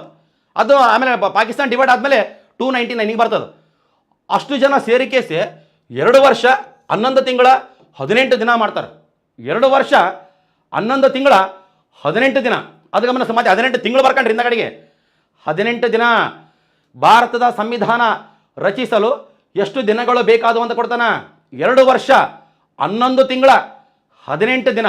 ಗಮನಿಸ್ಬೇಕು, ಇಂಪಾರ್ಟೆಂಟ್, ಭಾಳ ಇಂಪಾರ್ಟೆಂಟ್ ಐತೆ. 2 ವರ್ಷ 11 ತಿಂಗಳ 18 ದಿನ. ಅರ್ಥ ಆಯ್ತಿಲ್ಲಪ್ಪ? ಅರ್ಥ ಆಯ್ತಿಲ್ಲ? ಅರ್ಥ ಆಯ್ತು ಅಂತ ಅನ್ಕೊಂಡಿನಿ. ಕರೆಕ್ಟಾಗಿ ಅಪ್ಡೇಟ್ ಮಾಡ್ಕೋಬೇಕು. ನಮಗೆ ಸಂವಿಧಾನ ರಚಿಸಲು ಬೇಕಾದ ಕಾಲಾವಧಿ ಅಂತ ಕೊಟ್ರೆಗಿನ 2 ವರ್ಷ 11 ತಿಂಗಳ 18 ದಿನ. ಅದು ಗಮನಿಸ್ಬೇಕು. ನೆಕ್ಸ್ಟ್ ಈಗ ಇನ್ನೊಂದು ಸ್ವಲ್ಪ ಸೆಂಟೆನ್ಸ್ ಐತೆ. ಭಾರತೀಯ ಸಂವಿಧಾನವನ್ನು ಅರೆ ಒಕ್ಕೂಟ KC ಕೊಟ್ಟಿದೆ 2020ರಾಗ. ಅರೆ ಒಕ್ಕೂಟ ಕ್ವಾಸಿ ಫೆಡರಲ್ ಅಂತ ಐತೆ. ಕ್ವಾಸಿ ಫೆಡರಲ್ ನೋಡ್ರಿ, ಕ್ವಾಸಿ ಫೆಡರಲ್ ಎಂದು ಕರೆದವರು ಯಾರು ಅಂತ ಕೊಟ್ರಿ? ಇನ್ನು KC ವೀರ್ ಅಂತ ಬರ್ತಾನ. ಭಾಳ ಇಂಪಾರ್ಟೆಂಟ್. KS ಎಕ್ಸಾಮ್ನಾಗ 2020 ಕೊಟ್ಟಾನ ಪ್ರಿಲಿಮ್ಸ್ನಾಗ. ಮತ್ತೆ ಯಾವಾಗ ಉಲ್ಟಾ KPSC ಬರ್ತದೋ KSP ಬರ್ತದೋ ಗೊತ್ತಿಲ್ಲ. ಭಾರತದ ಸಂವಿಧಾನವನ್ನು ಅರೆ ಒಕ್ಕೂಟ ಹಿಂಗ ಅನ್ಬೇಕು ನೀವು. ಟಾಕ್ ಅಂದು ಕ್ವಾಸಿ ಫೆಡರಲ್ ಏನು ಹೇಳ್ರಿ? KC ವೀರ್. ಭಾಳ ಇಂಪಾರ್ಟೆಂಟ್ ಐತೆ, ನೀಟಾಗಿ ಅಪ್ಡೇಟ್ ಮಾಡ್ಕೋಬೇಕು. ಎಲ್ಲ ಸ್ಲೈಡ್ಗಳ ಒಂದು 10 ಡೇಸ್ಲಿಂದ ಮಾಡ್ಯಾರ ನಮ್ಮ ಟೀಮು. ಒಂದು 8 ರಿಂದ 10 ಜನ ಒಂದು ತಂಡನೇ ಐತಿ ನಮಗೆ. ಅವ್ರು ನವರತ್ನಗಳಂತಾರಲ್ಲ, ಆ ಟೈಪ್ ಐತೆ. 8 ರಿಂದ 10 ಜನ 10 ದಿನ ಮಾಡಿದ್ದು. 8 ರಿಂದ 10 ಜನ ಸೇರಿಕೆಸೆ. ಭಾಳ ಇಂಪಾರ್ಟೆಂಟ್ ಐತಿ. ಎಲ್ಲ ಹುಡುಕ್ಯಾಡಿ ಎಲ್ಲ ಅಪ್ಡೇಟ್ ಮಾಡ್ಯಾರ. 2 ವರ್ಷ 11 ತಿಂಗಳು 18 ದಿನ. ಅರ್ಥ ಆಯ್ತಿಲ್ಲಪ್ಪ? ನೋಡ್ರಿ, ಈ ಕಡೆ ಆಕಳ ಸಾಕೈತಿ ನೋಡಪ್ಪ. ನೋಡಿ, ಈ ಕಡೆ ಸ್ವಲ್ಪ ಕರೆಕ್ಟಾಗಿ ಅಪ್ಡೇಟ್ ಮಾಡ್ಕೇರಿ, ತಿಳ್ಕರಿ. ಈಗ ನೀಟಾಗಿ ತಿಳ್ಕೊಬೇಕು. ಈಗ ನೆಕ್ಸ್ಟ್ ಈಗ ಮುಂದಿನ ಒಂದು ಸ್ಲೈಡಿಗೆ ಹೋಗೋಣ ಅಂತ. ನೆಕ್ಸ್ಟ್ ಮಂತ್ ನೋಡ್ರಿ, ನಮಗೆ ಈಗ ಸದ್ಯಕ್ಕೆ ನಮ್ದು ಏನೋ ಮೈಕ್ ಸರಿಯಾಗಿ ಕೆಲಸ ಮಾಡಿತು ಇಲ್ಲ, ಸರಿಯಾಗಿ ಕರೆಂಟ್ ಇತ್ತು, ಒಬ್ಬರೇ ನೋಡಲಿ 2 ಗಂಟೆ ಆಗಲಿ ಕ್ಲಾಸ್. ಇವತ್ತು ಆಗಿದ್ದಾಗಲಿ 2 ಗಂಟೆ ಲೈವ್, 2 ತಾಸಲ್ಲ 2 AM ಆಗಲಿ ಇವತ್ತು ಆಗಿದ್ದಾಗಲಿ. ಅಂದ್ರೆ ಬೈ ಚಾನ್ಸ್ ಏನ ಮೈಕ್ಗೆ ಕೈ ಕೊಡ್ಬಾರ್ದು ಅಷ್ಟೇ. ಕರೆಂಟ್ ಹೋದ್ರೆ ಏನು ಮಾಡ್ತಿದ್ದು ಹೇಳಕ್ಕೆ ಬರೋದಲ್ಲ, ಹೋದಲ್ಲ. ನೆಕ್ಸ್ಟ್ ನೋಡ್ರಿ, ನೆಕ್ಸ್ಟ್ ಮುಂದಿಂದು ಭಾರತದ ಸಂವಿಧಾನಕ್ಕೆ ಎರವಲು ಪಡೆದ ವಿಷಯಗಳು. ಅಂದ್ರೆ ನಮ್ಮ ಸಂವಿಧಾನ ರೆಡಿ ಆಯ್ತಲ್ಲಪ್ಪ, ನಾ ಸಂವಿಧಾನ ರೆಡಿ ಮಾಡ್ಬೇಕಂದ್ರೆ ಈಗ ಯಾವ್ಯಾವ ದೇಶದ ಸಂವಿಧಾನದಿಂದ ಏನೇನು ವಿಷಯಗಳನ್ನು ನಾವು ತಗೊಂಡೀವಿ ಅಂತ ಅರ್ಥ ಆಗ್ತಿಲ್ಲ. ಈಗ ನಾವು ಸಂವಿಧಾನ ಬುಕ್ಕನ್ನು ರೆಡಿ ಮಾಡಿದ್ವಿ, ಅಂದರೆ ಸಂವಿಧಾನ ನಾವು ಬರ್ತೀವಿ, ನಮ್ಮ ಭಾರತದ ಸಂವಿಧಾನ ರೆಡಿ ಮಾಡಿದ್ವಿ, ಸಂವಿಧಾನ ರಚನಾ ಸಮಿತಿ ರೆಡಿ ಮಾಡ್ತು, ಯಾವ್ಯಾವ ದೇಶದಿಂದ ಏನೇನು ಸ್ಟಡಿ ಮಾಡಿ ಕೇಸ್ ತಗೊಂಡಾರ ಅಂತ ಕೇಸ್ ಒಂದು ನೀಟಾಗಿ ಅಪ್ಡೇಟ್ ಹಾಕಿನಿ. ಕರೆಕ್ಟಾಗಿ ತಿಳ್ಕೊಂಡು ನೋಡಿಲಿ. ಅಮೇರಿಕಾ ಸಂವಿಧಾನ ಸೊ ಕರೆಕ್ಟಾಗಿ ನೋಡ್ಕೇರಿ. ಅವೆಲ್ಲ ಲೈವ್ ಚಾಟ್ ಮಾಡೋದು ಬಿಟ್ಕೇಸೆ ಕರೆಕ್ಟಾಗಿ ಓದ್ಕೋಬೇಕು, ತಿಳ್ಕೊಬೇಕ್ರಿ. ಕರೆಕ್ಟಾಗಿ ನೋಡ್ಕೇರಿ. ಇಲ್ಲಿ ಅಮೇರಿಕಾ ಸಂವಿಧಾನವನ್ನು ತರಿಸಿದ್ರು, ಸಂವಿಧಾನ ರಚನಾ ಸಮಿತಿ. ಅಮೇರಿಕಾ ಸಂವಿಧಾನದಿಂದ ಏನನ್ನು ಎರವಲು ಪಡೆದ ನೋಡ್ರಿ, ಪ್ರಸ್ತಾವನೆ, ಪ್ರಿಯಂಬಲ್. ನಮ್ಮ ಸಂವಿಧಾನದಲ್ಲಿ ಪ್ರಿಯಂಬಲ್ ಅಂತ ಓದ್ತೀವಲ್ಲಪ್ಪ, ಪ್ರಸ್ತಾವನೆ. ಅಮೇರಿಕ ದೇಶದಿಂದ ಎರವಲು ಪಡೆದಿವಿ. ನೆಕ್ಸ್ಟ್ ನೋಡಿ ಕೇಳ್ತಾನ ಪ್ರಶ್ನೆ, ಸಂವಿಧಾನದಲ್ಲಿರುವ ಪ್ರಸ್ತಾವನೆ ಯಾವ ದೇಶದಿಂದ ಎರವಲು ಪಡೆಯಲಾಗಿದೆ? ಅಮೇರಿಕಾ. ಮೂಲಭೂತ ಹಕ್ಕುಗಳು, ಆಮೇಲೆ ಸ್ವಾತಂತ್ರ್ಯ ನ್ಯಾಯಾಂಗ ಗಮನಿಸಬೇಕು, ಆಮೇಲೆ ಸುಪ್ರೀಂ ಕೋರ್ಟ್ ಮತ್ತು ಹೈಕೋರ್ಟ್ ನ್ಯಾಯಾಧೀಶರನ್ನು ಪದಚ್ಯುತಿ ಮಾಡುವ ವಿಧಾನ, ಅಂದರೆ ಆ ಸುಪ್ರೀಂ ಕೋರ್ಟ್ ಮತ್ತು ಹೈಕೋರ್ಟ್ ನ್ಯಾಯಾಧೀಶರನ್ನು ತೆಗೆದು ಹಾಕುವ ಒಂದು ಕಾನ್ಸೆಪ್ಟ್ ಐತಲ್ಲ, ಅದು ಅಮೇರಿಕ ದೇಶದಿಂದ ಎರವಲು ಪಡೆದಿವಿ. ಮತ್ತೆ ನೆಕ್ಸ್ಟ್ ಆಗಿ ಕಂಟಿನ್ಯೂ ಆಗಿ ನ್ಯಾಯಿಕ ಪುನರಾವಲೋಕನ ಅಂತ ಐತೆ, ಅಂದರೆ ನ್ಯಾಯಾಂಗ ವಿಮರ್ಶೆ. ಹಿಂಗೆ ಕೊಡ್ತಾನ, ನ್ಯಾಯಾಂಗ ವಿಮರ್ಶೆ ಈ ಕಳ್ಕಂಡ ಯಾವ ದೇಶದ ಸಂವಿಧಾನದಿಂದ ಎರವಲು ಪಡೆದಿವಿ ಅಂತ ಕೊಡ್ತಾನ. ನೆಕ್ಸ್ಟ್ ಈಗ ಅದು ಉಪರಾಷ್ಟ್ರಪತಿ ಹುದ್ದೆ, ಉಪರಾಷ್ಟ್ರಪತಿ ಪೋಸ್ಟ್ ಐತಲ್ಲ, ನಮ್ಮ ಭಾರತದ ಉಪರಾಷ್ಟ್ರಪತಿ ಪೋಸ್ಟು ಅಮೇರಿಕ ದೇಶದ ಸಂವಿಧಾನದಿಂದ ನಾವು ಎರವಲು ಪಡೆದಿವಿ. ಆಮೇಲೆ ರಾಷ್ಟ್ರಪತಿಯವರ ಮಹಾಭಿಯೋಗ ನೋಡ್ರಿ, ಮೊನ್ನೆ ರೀಸೆಂಟ್ ಆಗಿದ್ದು ಕೊಟ್ಟಿದ್ದ ಎಕ್ಸಾಮ್ನಾಗ ರಾಷ್ಟ್ರಪತಿಯವರ ಆ ಮಹಾಭಿಯೋಗ ಅಂದರೆ ಆ ಇಂಪೀಚ್ಮೆಂಟ್ ಮಾಡ್ತಾರಲ್ಲಪ್ಪ, ಆ ಒಂದು ಪ್ರೊಸೀಜರ್ ಐತಲ್ಲ, ಯಾವ ದೇಶದಿಂದ ಎರವಲು ಪಡೆದಿವಿ? ಅಮೇರಿಕಾ. ಗಮನಿಸ್ಬೇಕು ನೋಡು, ಅಮೇರಿಕ ದೇಶದ ಸಂವಿಧಾನವನ್ನು ಸ್ಟಡಿ ಮಾಡಿ ಪ್ರಸ್ತಾವನೆ, ಮೂಲಭೂತ ಹಕ್ಕುಗಳು, ಆಮೇಲೆ ಸ್ವಾತಂತ್ರ್ಯ ನ್ಯಾಯಾಂಗ, ಸುಪ್ರೀಂ ಕೋರ್ಟ್ ಮತ್ತು ಹೈಕೋರ್ಟ್ ನ್ಯಾಯಾಧೀಶರನ್ನು ಪದಚ್ಯುತಿಗೊಳಿಸುವ ಆ ವಿಧಾನ, ಆಮೇಲೆ ನ್ಯಾಯಿಕ ಪುನರಾವಲೋಕನ ಅಂದರೆ ನ್ಯಾಯಾಂಗ ವಿಮರ್ಶೆ, ಉಪರಾಷ್ಟ್ರಪತಿ ಹುದ್ದೆ, ಆಮೇಲೆ ರಾಷ್ಟ್ರಪತಿಯವರ ಆ ಮಹಾಭಿಯೋಗ, ಇಷ್ಟೆಲ್ಲ ವಿಷಯಗಳನ್ನು ಅಮೇರಿಕದಿಂದ ನಾವು ಎರವಲು ಪಡೆದ್ವಿ. ನೀಟಾಗಿ ಅಪ್ಡೇಟ್ ಮಾಡ್ಕೋಬೇಕು. ಅಮೇರಿಕ ಅಂತ ಕೊಡಂಗಿಲ್ಲ ಒಂದು ಟೈಮಿಗೆ, USA ಅಂತ ಕೊಡ್ತಾನೆ. ಮಾಸ್ಟರ್ ಅಮೇರಿಕ ಹೇಳಿದ್ರೆ ತಡಿ, USA ಅಲ್ಲ ಇದಂದ್ರೆ ಹಿಂದಗಡಿ, USA ಅಂದ್ರೆ ಒಂದೇ, ಅಮೇರಿಕ ಅಂದ್ರೆ ಒಂದೇ. ನೆಕ್ಸ್ಟ್ ಇಂಪಾರ್ಟೆಂಟ್ ಇಂಗ್ಲೆಂಡ್ ಸಂವಿಧಾನ. ಕರೆಕ್ಟಾಗಿ ನೋಡ್ಕೇರಿ. ಇಂಗ್ಲೆಂಡ್ ನೋಡಿ, ಇಂಗ್ಲೆಂಡ್ ಆಲಿಖಿತ ಸಂವಿಧಾನ, ಇಂಗ್ಲೆಂಡ್ ಆಲಿಖಿತ, ನಮ್ಮದು ಲಿಖಿತ. ಪ್ರಪಂಚದಲ್ಲಿ ಲಿಖಿತ ಸಂವಿಧಾನಕ್ಕೆ ಅತ್ಯುತ್ತಮ ಉದಾಹರಣೆಗಳು ಭಾರತ ಮತ್ತು ಅಮೇರಿಕ. ಪ್ರಪಂಚದಲ್ಲಿ ಆಲಿಖಿತ ಸಂವಿಧಾನಕ್ಕೆ ಅತ್ಯುತ್ತಮ ಉದಾಹರಣೆ ಕೊಟ್ಟರೆಗಿನ ಇಂಗ್ಲೆಂಡ್. ಬ್ರಿಟನ್ ಅಂತೀವಲ್ಲಪ್ಪ, ಅಲ್ಲಿ ರೂಢಿ ಸಂಪ್ರದಾಯಗಳು ಹಂಗ ಹಿಂಗ ಅವು ಆ್ಯಕ್ಟ್ಗಳು ಅವು ಇವೆಲ್ಲ ಇದಾವೆ ಅಲ್ಲಿ ಇಂಗ್ಲೆಂಡ್ನಾಗ. ಅದು ಗಮನಿಸ್ರಿ. ನಾವು ಇಂಗ್ಲೆಂಡ್ ದೇಶದಿಂದ ಏನೇನು ಎರವಲು ಪಡೆದು ಅಂತ ಕೊಟ್ಟರೆಗಿನ ಸಂಸದೀಯ ಪದ್ಧತಿಯ ಸರ್ಕಾರ. ನಮಗೆ ಸಂಸದೀಯ ಪದ್ಧತಿಯ ಸರ್ಕಾರ ಹಂಗಂದ್ರೆ ಏನಂತ ಕೊಟ್ಟಾನ ಎಕ್ಸಾಮ್ನಾಗ, ಅದು ಗಮನಿಸ್ರಿ. ಅಂದರೆ ಸರ್ಕಾರ ಐತಲ್ಲ, ಶಾಸಕಾಂಗದಿಂದ ಹುಟ್ಟಿದ್ದು ಶಾಸಕಾಂಗಕ್ಕೆ ಹೊಣೆಯಾಗಿರ್ತದೆ, ಅದಕ್ಕೆ ಸಂಸದೀಯ ಪದ್ಧತಿಯ ಸರ್ಕಾರ ಅಂತ ಕರೀತಾರೆ. ಕ್ಯಾಬಿನೆಟ್ ಸಿಸ್ಟಮ್ ಇದು ಇಂಗ್ಲೆಂಡ್ದಿಂದ ಎರವಲು ಪಡೆದಿವಿ. Lok Sabha speaker post, Lok Sabha speaker ಆ ಪೋಸ್ಟ್ಗೂ ಅಷ್ಟೇ ಇಂಗ್ಲೆಂಡ್ದಿಂದ ಎರವಲು ಪಡೆದಿವಿ. ಏಕಪೌರತ್ವ ಇದಕ್ಕೂ ಇಂಗ್ಲೆಂಡು. ರಿಟ್ಗಳು ಎಷ್ಟದ ರಿಟ್ಟು? 5 ಇದಾವ ರಿಟ್ಗಳು, ABS ಕಾರ್ಪಸ್, ಮ್ಯಾಂಡಮಾಸು, ಇಂಗ್ಲೆಂಡ್ದಿಂದ ಎರವಲು ಪಡೆದಿವಿ. ಗಮನಿಸ್ರಿ. ಪ್ರಧಾನಮಂತ್ರಿ ಹುದ್ದೆ, ಪ್ರಧಾನಮಂತ್ರಿ ಪೋಸ್ಟು ಇಂಗ್ಲೆಂಡ್ದಿಂದ ಎರವಲು ಪಡೆದಿವಿ. ಆಮೇಲೆ ದ್ವಿಸದನ ಪದ್ಧತಿ, ದ್ವಿಸದನ ಶಾಸಕಾಂಗ, ದ್ವಿಸದನ ಕೆಳಮನೆ ಲೋಕಸಭೆ, ಮೇಲ್ಮನೆ ರಾಜ್ಯಸಭೆ, ದ್ವಿಸದನ ಪದ್ಧತಿ ಇಂಗ್ಲೆಂಡು. ಆಮೇಲೆ ಸರ್ಕಾರದ ಸ್ವರೂಪ ಇಂಗ್ಲೆಂಡ್, ಅಂದ್ರೆ ಸರ್ಕಾರದ ಸ್ವರೂಪ ಅಂದ್ರೆ ಇಲ್ಲಿ ಬಂದ್ಬಿಡ್ತದೆ ಸಂಸದೀಯ ಪದ್ಧತಿಯ ಸರ್ಕಾರ ಅಂತ ಕೇಸೆ. ಇಷ್ಟು ನಿಮಗೆ ಇಂಗ್ಲೆಂಡ್ ಅಂತ ಗೊತ್ತಿರ್ಬೇಕು, ಭಾಳ ಇಂಪಾರ್ಟೆಂಟ್. ನೋಡಿ ಅಷ್ಟೇ ಇದಾವ. ಮತ್ತು ಇವೆಲ್ಲ ನಿಮಗೆ ಮುಂದೆ ಸ್ಟಡಿ ಮಾಡ್ತೀರಿ, ಇನ್ನು ಮುಂದೆ ಇದಾವೆ ನಿಮ್ಗೆ ಚಾಪ್ಟರ್ ವೈಸ್ ಕ್ಲಾಸ್ ಮಾಡೋ ಟೈಮಿಗೆ ನಿಮಗೆಲ್ಲ ತಿಳಿತದ. ಮತ್ತು ನಮ್ಮ PSI ಪ್ರಶ್ನೋತ್ತರ ಕೈಪಿಡಿ ಐತಲ್ಲಪ್ಪ, ರೀಸೆಂಟಾಗಿ ಬಂದದಲ್ಲ, ಅದ್ರಾಗೆಲ್ಲ ಇವೆಲ್ಲ ಅಪ್ಡೇಟ್ ಮಾಡಿದ್ದೀವಿ. ಕರೆಕ್ಟಾಗಿ ಗಮನಿಸ್ರಿ. ನೆಕ್ಸ್ಟ್ ಈಗ ಮುಂದಿಂದ ಆಸ್ಟ್ರೇಲಿಯಾ. ಏನು ಸರ್ ಇದು, ಯಾವ ದೇಶದ ಹೆಸರು ಹೇಳಕತ್ತಿರಲ್ಲ ಇವತ್ತು? ಯಾಕೆ ಭಾರಿ ಇಂಪಾರ್ಟೆಂಟ್ ಐತೆ. ಸಂವಿಧಾನ ರಚನೆ ಮಾಡ್ಬೇಕಂತ ಕೊಟ್ರಗಿನ 2 ವರ್ಷ 11 ತಿಂಗಳು 18 ದಿನ ತಗೊಂಡದ. ಅಷ್ಟು ಜನ ಸೇರಿಕೆಸಿ ಎಲ್ಲ ದೇಶದ ಸಂವಿಧಾನವನ್ನು ಸ್ಟಡಿ ಮಾಡ್ಯಾರ. ಗಮನಿಸ್ರಿ. ನಾವು ಆಸ್ಟ್ರೇಲಿಯಾ ದೇಶದ ಸಂವಿಧಾನ ನೋಡಿಕೆಸಿ ಸಮವರ್ತಿ ಪಟ್ಟಿ ಮತ್ತೆ ಯಾವುದು ನೆಲ್ಪಟ್ಟಿ ಅಂದ್ರೆ ಹಿಂದಗಡೆಗೆ ಸಮವರ್ತಿ ಕನ್ಕರೆಂಟ್ ಲಿಸ್ಟ್, ಸಮವರ್ತಿ ಪಟ್ಟಿ ಅಂತ ಕೊಟ್ರೆಗಿನ ನೋಡಿ, ಇಲ್ಲಿ ನಮಗೆ ಅದು ಇಮೇಜ್ಗೂ ಹಾಕಿವಿ. ಇಲ್ಲ ಐತಲ್ಲಪ್ಪ, ಕನ್ಕರೆಂಟ್ ಲಿಸ್ಟ್ ಅಂತ ಐತೆ. ಇಲ್ಲಿ ಸೆಂಟ್ರಲ್ ಗೌರ್ನಮೆಂಟು, ಸ್ಟೇಟ್ ಗೌರ್ಮೆಂಟ್ ಅಂತ ಐತೆ. ಇಲ್ಲಿ ಸಮವರ್ತಿ ಪಟ್ಟಿದಾಗ ನೋಡ್ರಿ, ಎಜುಕೇಷನ್ ಅಂತ ಐತೆ, ಆಮೇಲೆ ಫಾರೆಸ್ಟ್ ಅಂತ ಐತೆ. ಇವೆಲ್ಲ ಎಕ್ಸಾಂಪಲ್ ನೋಡ್ರಿ, ಟ್ರೇಡ್ ಅಂತ ಐತೆ, ಮ್ಯಾರೇಜ್ ಅಂತ ಐತೆ. ಹೌದು, ಇವೆಲ್ಲ ಅಷ್ಟು ಇದಾವಲ್ಲ ವಿಷಯಗಳು. ಈಗ ನೋಡ್ರಿ ಎಕ್ಸಾಂಪಲ್, ಈಗ ಸಮವರ್ತಿ ಪಟ್ಯಾಗ ಎಜುಕೇಷನ್ ಬರ್ತದೆ ಅಂದ್ರೆ ಸಬ್ಜೆಕ್ಟ್ ವಿಷಯ, ಇಲ್ಲಾಂದ್ರೆ ಫಾರೆಸ್ಟ್ ಬರ್ತಂತೆ. ಈಗ ಫಾರೆಸ್ಟ್ ಅಪ್ಪ ಆ ಒಂದು ಅರಣ್ಯಕ್ಕೆ ಸಂಬಂಧಪಟ್ಟಂತೆ, ಫಾರೆಸ್ಟಿಗೆ ಸಂಬಂಧಪಟ್ಟಂತೆ ಸೆಂಟ್ರಲ್ ಗೌರ್ಮೆಂಟನ್ನು ರೂಲ್ ಮಾಡ್ಬೋದು, ಇಲ್ಲಾಂದ್ರೆ ಏನೋ ಸ್ಟೇಟ್ ಗೌರ್ಮೆಂಟನ್ನು ರೂಲ್ ಮಾಡ್ಬೋದು. ಇಬ್ಬರಿಗೆ ಪವರ್ಸ್ ಇದಾವಂತ. ಅದು ಯಾವ ಪಟ್ಟಿಯಲ್ಲಿರುವಂಥ ವಿಷಯಗಳ ಮೇಲೆ? ಸಮವರ್ತಿ ಪಟ್ಟಿ. ಸಮವರ್ತಿ ಪಟ್ಟಿ ಎಂಬ ಕಾನ್ಸೆಪ್ಟನ್ನು ಯಾವ ದೇಶದಿಂದ ಎರವಲು ಪಡೆದಿವಿ? ಆಸ್ಟ್ರೇಲಿಯಾ. ಗಮನಿಸ್ರಿ. ಆಮೇಲೆ ನೋಡ್ರಿ, ಸಂಸತ್ತಿನ ಜಂಟಿ ಅಧಿವೇಶನ. ಸಂಸತ್ತಿನ ಜಂಟಿ ಅಧಿವೇಶನ ನಮಗೆ ಇಂಪಾರ್ಟೆಂಟ್. 86ನೇ ವಿಧಿ, 108ನೇ ವಿಧಿ ಗೊತ್ತೈತಲ್ಲ ನಿಮಗೆ? ಆ ಸಂಸತ್ತಿನ ಜಂಟಿ ಅಧಿವೇಶನ ಅಂದ್ರೆ ಪಾರ್ಲಿಮೆಂಟಿನ ಜಂಟಿ ಅಧಿವೇಶನ. ಆ ಕಾನ್ಸೆಪ್ಟ್ ಯಾವ ದೇಶದಿಂದ ಎರವಲು ಪಡೆದಿವಿ ನಾವು? ಆಸ್ಟ್ರೇಲಿಯಾ. ಅದು ನಿಮಗೆ ಗೊತ್ತೈತೆ, ನೀಟಾಗಿ ಅಪ್ಡೇಟ್ ಮಾಡ್ಕಿ. ಗೊತ್ತಾಯ್ತಿಲ್ಲ ಈಗ? ಏನು ದೊಡ್ಡದಲ್ಲ, ಭಾಳ ಈಸಿ ಅದಾವೆ. ನೆಕ್ಸ್ಟ್ ನೋಡ್ರಿ, ರಷ್ಯಾ ಸಂವಿಧಾನ. ರಷ್ಯಾ ಏನು ಸರ್ ಮತ್ತೆ ರಷ್ಯಾಕ್ಕೆ ಹೋದ್ರಲ್ಲ? ವಿಶ್ವದ ಅತಿ ದೊಡ್ಡ ದೇಶ. ಸಂವಿಧಾನ ವಿಶ್ವದ ಅತಿ ದೊಡ್ಡ ದೇಶ ಯಾವ್ದು ನೋಡ್ರಿ? ರಷ್ಯಾ. ಪುಟಿನ್, ಹೌದಾ? ಪುಟಿನ್ ಮತ್ತೆ ನಮಗೆ ಜೆಲೆನ್ಸ್ಕಿ ಉಕ್ರೇನ್ ದೇಶದ ಅಧ್ಯಕ್ಷರಿಗೆ ಬಿದ್ದದಲ್ಲಪ್ಪ ವಾರು. ಗಮನಿಸಿರೋದು. ಆಮೇಲೆ ನೋಡ ಮತ್ತೀಗ ರಷ್ಯಾ ಸಂವಿಧಾನ ನಮಗಿಲ್ಲ ಮೂಲಭೂತ ಕರ್ತವ್ಯಗಳು. ನಿಮಗೇನೋ ಬೈ ಚಾನ್ಸ್ ಮೂಲಭೂತ ಕರ್ತವ್ಯಗಳಂತ ಇದಾವಲ್ಲ, ಯಾವ ದೇಶದಿಂದ ಇರೋಲ್ಲ ಪಡ್ತೀವಿ ನಾವು? ರಷ್ಯಾ. ಅಂದ್ರೆ USSR ಅಂತ ಕರಿತೀವಿ, ಈಗ ರಷ್ಯಾ ಅಂತ ಕರಿತೀವಿ. ನೆಕ್ಸ್ಟ್ ಈಗ ಪಂಚವಾರ್ಷಿಕ ಯೋಜನೆಗಳು. ನೋಡ್ರಿ, ಪಂಚವಾರ್ಷಿಕ ಯೋಜನೆಗಳು ಕಾನ್ಸೆಪ್ಟ್ ಇದೇ ದೇಶಕ್ಕೆ ಸಂಬಂಧಪಟ್ಟಿದ್ದು. ಆಮೇಲೆ ಪ್ರಸ್ತಾವನೆಯಲ್ಲಿರುವ ಸಾಮಾಜಿಕ ನ್ಯಾಯ, ಆರ್ಥಿಕ ನ್ಯಾಯ ಮತ್ತು ರಾಜಕೀಯ ನ್ಯಾಯ. ಅಂದ್ರೆ ಪ್ರಸ್ತಾವನೆಯಲ್ಲಿ ನ್ಯಾಯ ಅಂತ ಏನು ಶಬ್ದ ಐತಲ್ಲಪ್ಪ, ಸಾಮಾಜಿಕ, ಆರ್ಥಿಕ ಮತ್ತು ರಾಜಕೀಯ ನ್ಯಾಯ, ಆ ಕಾನ್ಸೆಪ್ಟ್ ಅನ್ನು ರಷ್ಯಾ ಕ್ರಾಂತಿಯಿಂದ ಎರವಲು ಪಡೆದ್ವಿ. ರಷ್ಯಾ ಕ್ರಾಂತಿ ನಡೆದ ವರ್ಷ 1917. ಗಮನಿಸ್ಬೇಕು. ಈ ರಷ್ಯಾ ದೇಶದಿಂದ ಇಷ್ಟೆಲ್ಲ ಅಂಶಗಳನ್ನ ನಾವೇನು ಮಾಡಿವಿ ಹೇಳ್ರಿ, ಎರವಲು ಪಡೆದಿವ ಅಂತ ಕರೆಕ್ಟಾಗಿ ಗಮನಿಸ್ಬೇಕು. ನಿಮ್ಗೆ ಕೇಳ್ತಾನ, ಪಂಚವಾರ್ಷಿಕ ಯೋಜನೆಗಳು ಈ ಕೆಳಕಂಡ ಯಾವ ದೇಶದಿಂದ ಎರವಲು ಪಡೆಯಲಾಗಿದೆ? ರಷ್ಯಾ. ಆಮೇಲೆ ಆ ಮೂಲಭೂತ ಕರ್ತವ್ಯಗಳು ಅದಗುಣ ರಷ್ಯಾ. ಇವೆಲ್ಲ ನೀವು ಅಪ್ಡೇಟ್ ಮಾಡ್ಕೋಬೇಕು, ತಿಳ್ಕೋಬೇಕು. ನೆಕ್ಸ್ಟ್ ಈಗ ಮುಂದಿನ ಇದು ನೆಕ್ಸ್ಟ್ ದಕ್ಷಿಣ ಆಫ್ರಿಕಾ ಬಂದು ನೋಡ್ರಿ. ದಕ್ಷಿಣ ಆಫ್ರಿಕಾದ ಆ ಸಂವಿಧಾನ. ಸೌತ್ ಆಫ್ರಿಕಾ ಆಫ್ರಿಕಾ ಖಂಡದಾಗ ಐತೆ, ಹೌದು. ಕೇಪ್ ಆಫ್ ಗುಡ್ ಹೋಪ್ ಎಲ್ಲೈತೆ? ಸೌತ್ ಆಫ್ರಿಕಾ ದೇಶದಾಗ ಐತೆ. ದೇಶ ಇದು ದಕ್ಷಿಣ ಆಫ್ರಿಕಾ. ಆ ಸಂವಿಧಾನ ತಿದ್ದುಪಡಿ ವಿಧಾನ. 20ನೇ ಭಾಗದಾಗ ಸಂವಿಧಾನ ತಿದ್ದುಪಡಿ ವಿಧಾನಗಳಿಲ್ಲ. ಇದೇ ದೇಶದಿಂದ ಎರವಲು ಪಡೆದಿವಿ. ಯಾವ ದೇಶ?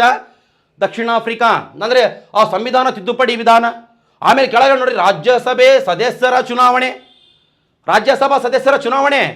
ಆ ಕಾನ್ಸೆಪ್ಟ್ ಈ ದೇಶದಿಂದನೇ. ಯಾವ ದೇಶ ಹೇಳ್ರಿ? ದಕ್ಷಿಣ ಆಫ್ರಿಕಾ. ಗಮನಿಸ್ಬೇಕು, ಇಂಪಾರ್ಟೆಂಟು. ಇವು ಮುಂದೆ ಇನ್ನೂ ಬರ್ತಾವ. ಆ ಕಾನ್ಸೆಪ್ಟ್ ಬಂದಾಗ ಇನ್ನೂ ಹೇಳ್ಬೇಕಾಗ್ತದ. ನೆಕ್ಸ್ಟ್ ನೋಡಿ, ಜರ್ಮನಿ ದೇಶ. ನೋಡಿ, ಜರ್ಮನಿ ದೇಶದ ವೀಮರ್ ಸಂವಿಧಾನ.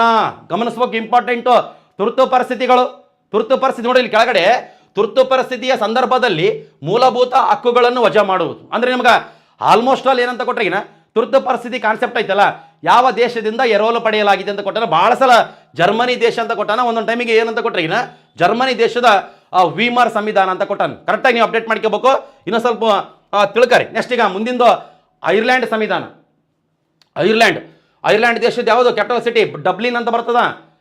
ಅನ್ನಿ ಬೆಸೆಂಟ್, ಹೌದಿಲ್ಲ? ಐರ್ಲ್ಯಾಂಡ್ ದೇಶದ ಮಹಿಳೆ. ಇಲ್ಲಿ ರಾಜ್ಯ ನಿರ್ದೇಶಕ ತತ್ವಗಳು, ಇದು ಇಂಪಾರ್ಟೆಂಟ್. ಬಹಳ ಸಲ ಸಂವಿಧಾನದ 4ನೇ ಭಾಗದಾಗ ಇದಾವೆ. ಅಂದ್ರೆ ರಾಜ್ಯ ನಿರ್ದೇಶಕ ತತ್ವಗಳು. ಆಮೇಲೆ ರಾಷ್ಟ್ರಪತಿ ಚುನಾವಣಾ ವಿಧಾನ. ಅಂದ್ರೆ ರಾಷ್ಟ್ರಪತಿ ಎಲೆಕ್ಷನ್ ಸಿಸ್ಟಮ್ ಐತಲ್ಲ, ನಮ್ಮ ಭಾರತದ ರಾಷ್ಟ್ರಪತಿ ಎಲೆಕ್ಷನ್ ಸಿಸ್ಟಮ್ನ ಐರ್ಲ್ಯಾಂಡ್ ದೇಶದಿಂದ ಎರವಲು ಪಡೆದಿವಿ. ಆಮೇಲೆ ರಾಜ್ಯಸಭೆ ಸದಸ್ಯರ ನಾಮಕರಣ. ಎಲೆಕ್ಷನ್ಸ್ ಬೇರೆ ನೋಡ್ರಿ. ಎಲೆಕ್ಷನ್ಸ್ ಅಂದ್ರೆ ನಾವು ಏನಂತ ಓದಿದ್ವಿ ನೋಡ್ರಿ ಒಂದ್ಸಲ ಗಮನಿಸ್ರಿ. ಇಲ್ಲಿ ನಮಗೆ ಬ್ಯಾಗ್ ಬಂದ್ರೆ ಗೊತ್ತಾದ ರಾಜ್ಯಸಭೆ ಸದಸ್ಯರ ಚುನಾವಣೆ ದಕ್ಷಿಣ ಆಫ್ರಿಕಾ. ಬಟ್ ನಮಗೆ ರಾಜ್ಯಸಭಾ ಸದಸ್ಯರ ನಾಮಕರಣ ಐರ್ಲ್ಯಾಂಡ್. ಅದಿಷ್ಟು ಇಂಪಾರ್ಟೆಂಟ್. ಕರೆಕ್ಟಾಗಿ ನೀವು ಗಮನಿಸ್ಬೇಕು, ನೀಟಾಗಿ ತಿಳ್ಕರಿ. ಈಗ ನಮ್ಮ ಮುಖ್ಯವಾಗಿ ಇದು ರಾಜ್ಯ ನಿರ್ದೇಶಕ ತತ್ವಗಳು ಗೊತ್ತಿರಬೇಕು. ಐರ್ಲ್ಯಾಂಡ್ ದೇಶದಿಂದ ಎರವಲು ಪಡೆದಿವಿ, ಇಷ್ಟು ಇಂಪಾರ್ಟೆಂಟ್. ನೆಕ್ಸ್ಟ್ ಈಗ ಕೆನಡಾ ಸಂವಿಧಾನ. ಏನು ಸರ್ ಇದು ಎಷ್ಟೋದ ದೇಶ ಸಂವಿಧಾನ? ಕೆನಡಾ ದೇಶದ ಸಂವಿಧಾನ ಅದು ಗಮನಿಸ್ರಿ. ಅಲ್ಲಿಂದ ಬಲಿಷ್ಠ ಕೇಂದ್ರ ಸರ್ಕಾರ. ನಮಗೆ ಅಂದರೆ ಪ್ರಬಲ ಕೇಂದ್ರ ಸರ್ಕಾರ ಐತೆ ನಮ್ಮ ಭಾರತದ ಹೋದಲ್ಲ, ಆ ಕಾನ್ಸೆಪ್ಟ್ ಈ ದೇಶದಿಂದನೇ ಎರವಲು ಪಡೆದದ್ದು. ಆಮೇಲೆ ಶೇಷಾಧಿಕಾರ ಕೇಂದ್ರಕ್ಕೆ ನೀಡಿರುವುದು. ಶೇಷಾಧಿಕಾರ ಅಂತ ಐತೆ. ಶೇಷಾಧಿಕಾರ ಅಂತ ಕೊಟ್ಟಾಗಿನ ರೆಸಿಡ್ಯೂರಿ ಪವರ್ಸ್ ಅಂತ. ರೆಸಿಡ್ಯೂರಿ ಪವರ್ಸು ಅಂದ್ರೆ ನಮಗೆ ಕೇಂದ್ರ ಪಟ್ಟಿ, ರಾಜ್ಯ ಪಟ್ಟಿ, ಸಮವರ್ತಿ ಪಟ್ಟಿ, ಈ 3 ಪಟ್ಟಿಯಲ್ಲಿ ಇಲ್ಲದ ವಿಷಯಗಳು ಇದ್ರಾಗ ಬರ್ತಾವಂತ. ಇದ್ರ ಮೇಲೆ ಪವರ್ಸ್ ಯಾರಿಗಿದಾವ? ಸೆಂಟ್ರಲ್ ಗೌರ್ಮೆಂಟ್ಗೆ ಇದಾವೆ, ಅಂದರೆ ಪಾರ್ಲಿಮೆಂಟ್ಗೆ ಇದಾವೆ. ಅದು ನಿಮ್ಗೆ ಗೊತ್ತಿರಬೇಕು. ಆ ಕಾನ್ಸೆಪ್ಟ್ ಈ ದೇಶನೇ. ಯಾವ ದೇಶ? ಕೆನಡಾ ದೇಶದ ಸಂವಿಧಾನ. ನೆಕ್ಸ್ಟ್ ಈಗ ಸಂಯುಕ್ತ ವ್ಯವಸ್ಥೆ. ಆಮೇಲೆ ಕೇಂದ್ರಕ್ಕೆ ಹೆಚ್ಚಿನ ಅಧಿಕಾರ. ಆಮೇಲೆ ಕೇಂದ್ರದಿಂದ ರಾಜ್ಯಪಾಲರ ನೇಮಕ ಇವೆಲ್ಲವಷ್ಟು ಕೆನಡಾ ದೇಶದಿಂದ ಎರವಲು ಪಡೆದ್ವಿ. ನೀಟಾಗಿ ಅಪ್ಡೇಟ್ ಮಾಡ್ಕೋಬೇಕು. ನೆಕ್ಸ್ಟ್ ಈಗ ಮುಂದಿಂದು ಕಾನ್ಸೆಪ್ಟ್ 1935 ಇದು ಬಹಳ ಇಂಪಾರ್ಟೆಂಟ್. ನಮಗೆ ಇಲ್ಲಿ 1935 ಭಾರತ ಸರ್ಕಾರ ಕಾಯ್ದೆ ಇಂಡಿಯನ್ ಗೌರ್ಮೆಂಟ್ ಆಕ್ಟ್ ಐತಲ್ಲಪ್ಪ 1935 ಲೋಕಸೇವಾ ಆಯೋಗಗಳು ಆಮೇಲೆ ಕೇಂದ್ರ ರಾಜ್ಯ ಸಂಬಂಧಗಳು ಅಂದರೆ ಬಹಳ ಇಂಪಾರ್ಟೆಂಟು. ಇದರಿಂದಲೇ ಒಂದು 70ರಿಂದ 75% ಏನು ಮಾಡಿವಳ್ರಿ ಕಾನ್ಸೆಪ್ಟ್ ನಮ್ಮ ಸಂವಿಧಾನದಲ್ಲಿ ಸೇರಿಸಿ. ಅದಕ್ಕೆ ಸಂವಿಧಾನದ ನೀಲಿ ನಕಾಶೆ ಅಂತ ಕರಿತೀವಿ. 1935 ಆ್ಯಕ್ಟಿಗೆ ಇಷ್ಟು ನಿಮಗೆ ಗೊತ್ತಿರಬೇಕು, ಭಾಳ ಇಂಪಾರ್ಟೆಂಟ್. ಇದ್ರ ಬಗ್ಗೆ ನಿಮ್ಗೆ ಮುಂದೆ ಚಾಪ್ಟರ್ ವೈಸ್ನಾಗ ಬರ್ತದೆ, ಕರೆಕ್ಟಾಗಿ ಅಪ್ಡೇಟ್ ಮಾಡ್ತೀರಿ. ನೆಕ್ಸ್ಟ್ ಈಗ ಫ್ರಾನ್ಸ್ ಕ್ರಾಂತಿ ನೋಡ್ರಿ. ಫ್ರಾನ್ಸ್ ಕ್ರಾಂತಿ ಈಗಾಗಿಲ್ಲ, 1789 ಆಗ್ಯದ ಫ್ರಾನ್ಸ್ ಕ್ರಾಂತಿಯಿಂದ ಸ್ವಾತಂತ್ರ್ಯ, ಸಮಾನತೆ, ಭಾತೃತ್ವ ಪ್ರಸ್ತಾವನೆ ತೆಗೆದವಲ್ಲ ಪದಗಳು, ಆ ಪದಗಳು ಫ್ರಾನ್ಸ್ ಕ್ರಾಂತಿಯಿಂದ ಎರವಲು ಪಡೆದಿವಿ. ಕರೆಕ್ಟಾಗಿ ಅಪ್ಡೇಟ್ ಮಾಡ್ತೀರಿ. ನೆಕ್ಸ್ಟ್ ಈಗ ಮುಂದಿಂದು ಇದಕ್ಕೆ ಕಾನ್ಸೆಪ್ಟ್ಗೆ ಹೋಗೋಣ ಅಂತ. ಇಷ್ಟು ಇಂಪಾರ್ಟೆಂಟ್. ನೆಕ್ಸ್ಟ್ ಜಪಾನ್ ಅಂತ ಬಂತು. ಜಪಾನ್ಯಾಗ ಸುಪ್ರೀಂ ಕೋರ್ಟಿನ ನ್ಯಾಯಾಧೀಕರಣ ಇವೆಲ್ಲವಷ್ಟು ಬರ್ತಾವ. ನೆಕ್ಸ್ಟ್ ಈಗ ಮುಂದಿನ ಕಾನ್ಸೆಪ್ಟು ಹೊಸ ಕಾನ್ಸೆಪ್ಟ್ ಇದು ಸಂವಿಧಾನದಾಗ ನೋಡ್ರಿ. ಏನು ಸರ್ ಇಂಗ್ಲೀಷ್ನಾಗ ಹಾಕಿರಲ್ಲ? ಇಂಗ್ಲೀಷ್ನಾಗ ಹಾಕೋದಲ್ಲ, ಏನಂತ ಕೊಟ್ರೆ ಇಂಗ್ಲೀಷ್ನಾಗ ಇರ್ಬೇಕು ಅವು. ಹಂಗಾದ್ರೆ ಈಸಿ ಅದು ನೋಡ್ರಿ. ನಮಗೆ ಇಂಗ್ಲೀಷ್ ಓದಕ್ಕೆ ಬರ್ತದ? ಹೌದಲ್ಲ, ಹೇಳಿನಲ್ಲ ನಮ್ಮ ಶಾಲೆಗೆ ಹೆಂಗಿತ್ತು ಹೆಂಗಿಲ್ಲ ಅಂತ ಕೇಸ್. ಹೌದು, ಹಿಂದೆ ಕುಂದಿರ್ತಿದ್ವಿ, ಲಾಸ್ಟ್ ಬೆಂಚ್ ಕುಂದಿರ್ತಿದ್ವಿ. ನಮಗೆ ಅಲ್ಲಿ ಇಂಗ್ಲೀಷ್ ಅಲ್ಲಿಗೆ ಬರ್ತಿದ್ದಿಲ್ಲ, ಅಲ್ಲಿ ಅರ್ಧಕ್ಕೆ ಮುಗಿತಿತ್ತು. ಒಂದಿನ ಲಾಸ್ಟ್ಲಿಂದ ಚಾಲು ಮಾಡಿಸಿ ಹೊಡೆದ್ರು ಅಂತ ಹೇಳಿಲ್ಲ. ಅವೆಲ್ಲ ಕಾನ್ಸೆಪ್ಟ್ಗಳು ಇದಾವೆ ನಮಗುನ. ನೋಡ್ರಿ ನಮಗಿಲ್ಲಿ ಭಾರತೀಯ ನೀತಿ ಸಂಹಿತೆಯ ಪ್ರಕಾರ ಇದು ನೋಡ್ರಿ, ಆರ್ಡರ್ ಆಫ್ ಪ್ರೆಸಿಡೆನ್ಸ್ ಹುದ್ದೆಗಳು ಅಂತ ಐತಿ. Order of precedence in India ನೀವು ಹೊಡೆದು ನೋಡ್ರಿ, ಬೇಕಾ ಒಂದ್ಸಲ ನಿಮ್ಗೆ ಟೆಲಿಗ್ರಾಮ್ನಾಗ ಹಾಕಿದ್ದೀವಿ. Order of precedence in India, order of precedence in India ಒಂದು ಲೀಸ್ಟ್ ರ್ಯಾಂಕ್ ಐತಿ. ಅಂದರೆ ನಮಗೆ ಭಾರತದಲ್ಲಿ ಪೂರ್ತಿ ದೊಡ್ಡ ಪೋಸ್ಟ್ ಯಾವುದು, ಸೆಕೆಂಡ್ ಯಾವುದು, ಥರ್ಡ್ ಯಾವುದು, ಫೋರ್ತ್ ಯಾವುದು, ಇದು ಹಿಂಗೆ ಅನ್ಬೇಕು. ನೀವು ಗೊತ್ತಿರಲಿ ನಿಮ್ಗೆ ಎಲ್ಲೇನ ಮೂಲೆಗೆ ನೀವು ರಬ್ಬಣ ಕಲ್ಲು ಕಾತರಿಕೆ ಇಲ್ಲಾಂದ್ರೆ ಚಿಗಲ್ ಬರೆಗಾನ ಕುಂತಿರ್ರಿ. Order of precedence in India ಆ ಒಂದು ಲೀಸ್ಟ್ ಪ್ರಕಾರ ಭಾರತದ ಅತಿ ದೊಡ್ಡ ಹುದ್ದೆ ನೋಡ್ರಿ. ನಮಗೆ ರ್ಯಾಂಕ್ ಅಂತ ಐತಿ. ಒಂದು ಫಸ್ಟ್ ಇಲ್ಲಿ ಪೊಸಿಷನ್ ಅಂತ ಐತೆ, ಪ್ರೆಸಿಡೆಂಟ್ ಅಂತ ಕೊಟ್ಟಿವಿ. ಪ್ರೆಸಿಡೆಂಟ್ ಅಂದರೆ ರಾಷ್ಟ್ರಪತಿ. ಅಂದರೆ order of precedence in India ಆ ಲೀಸ್ಟ್ನಾಗ ಮೊದಲ ಸ್ಥಾನದಲ್ಲಿ ಯಾವುದೈತೆ ಪೋಸ್ಟ್ ಅಂತ ಕೊಟ್ರೆ ರಾಷ್ಟ್ರಪತಿ ಹುದ್ದೆನೇ ದೊಡ್ಡದು.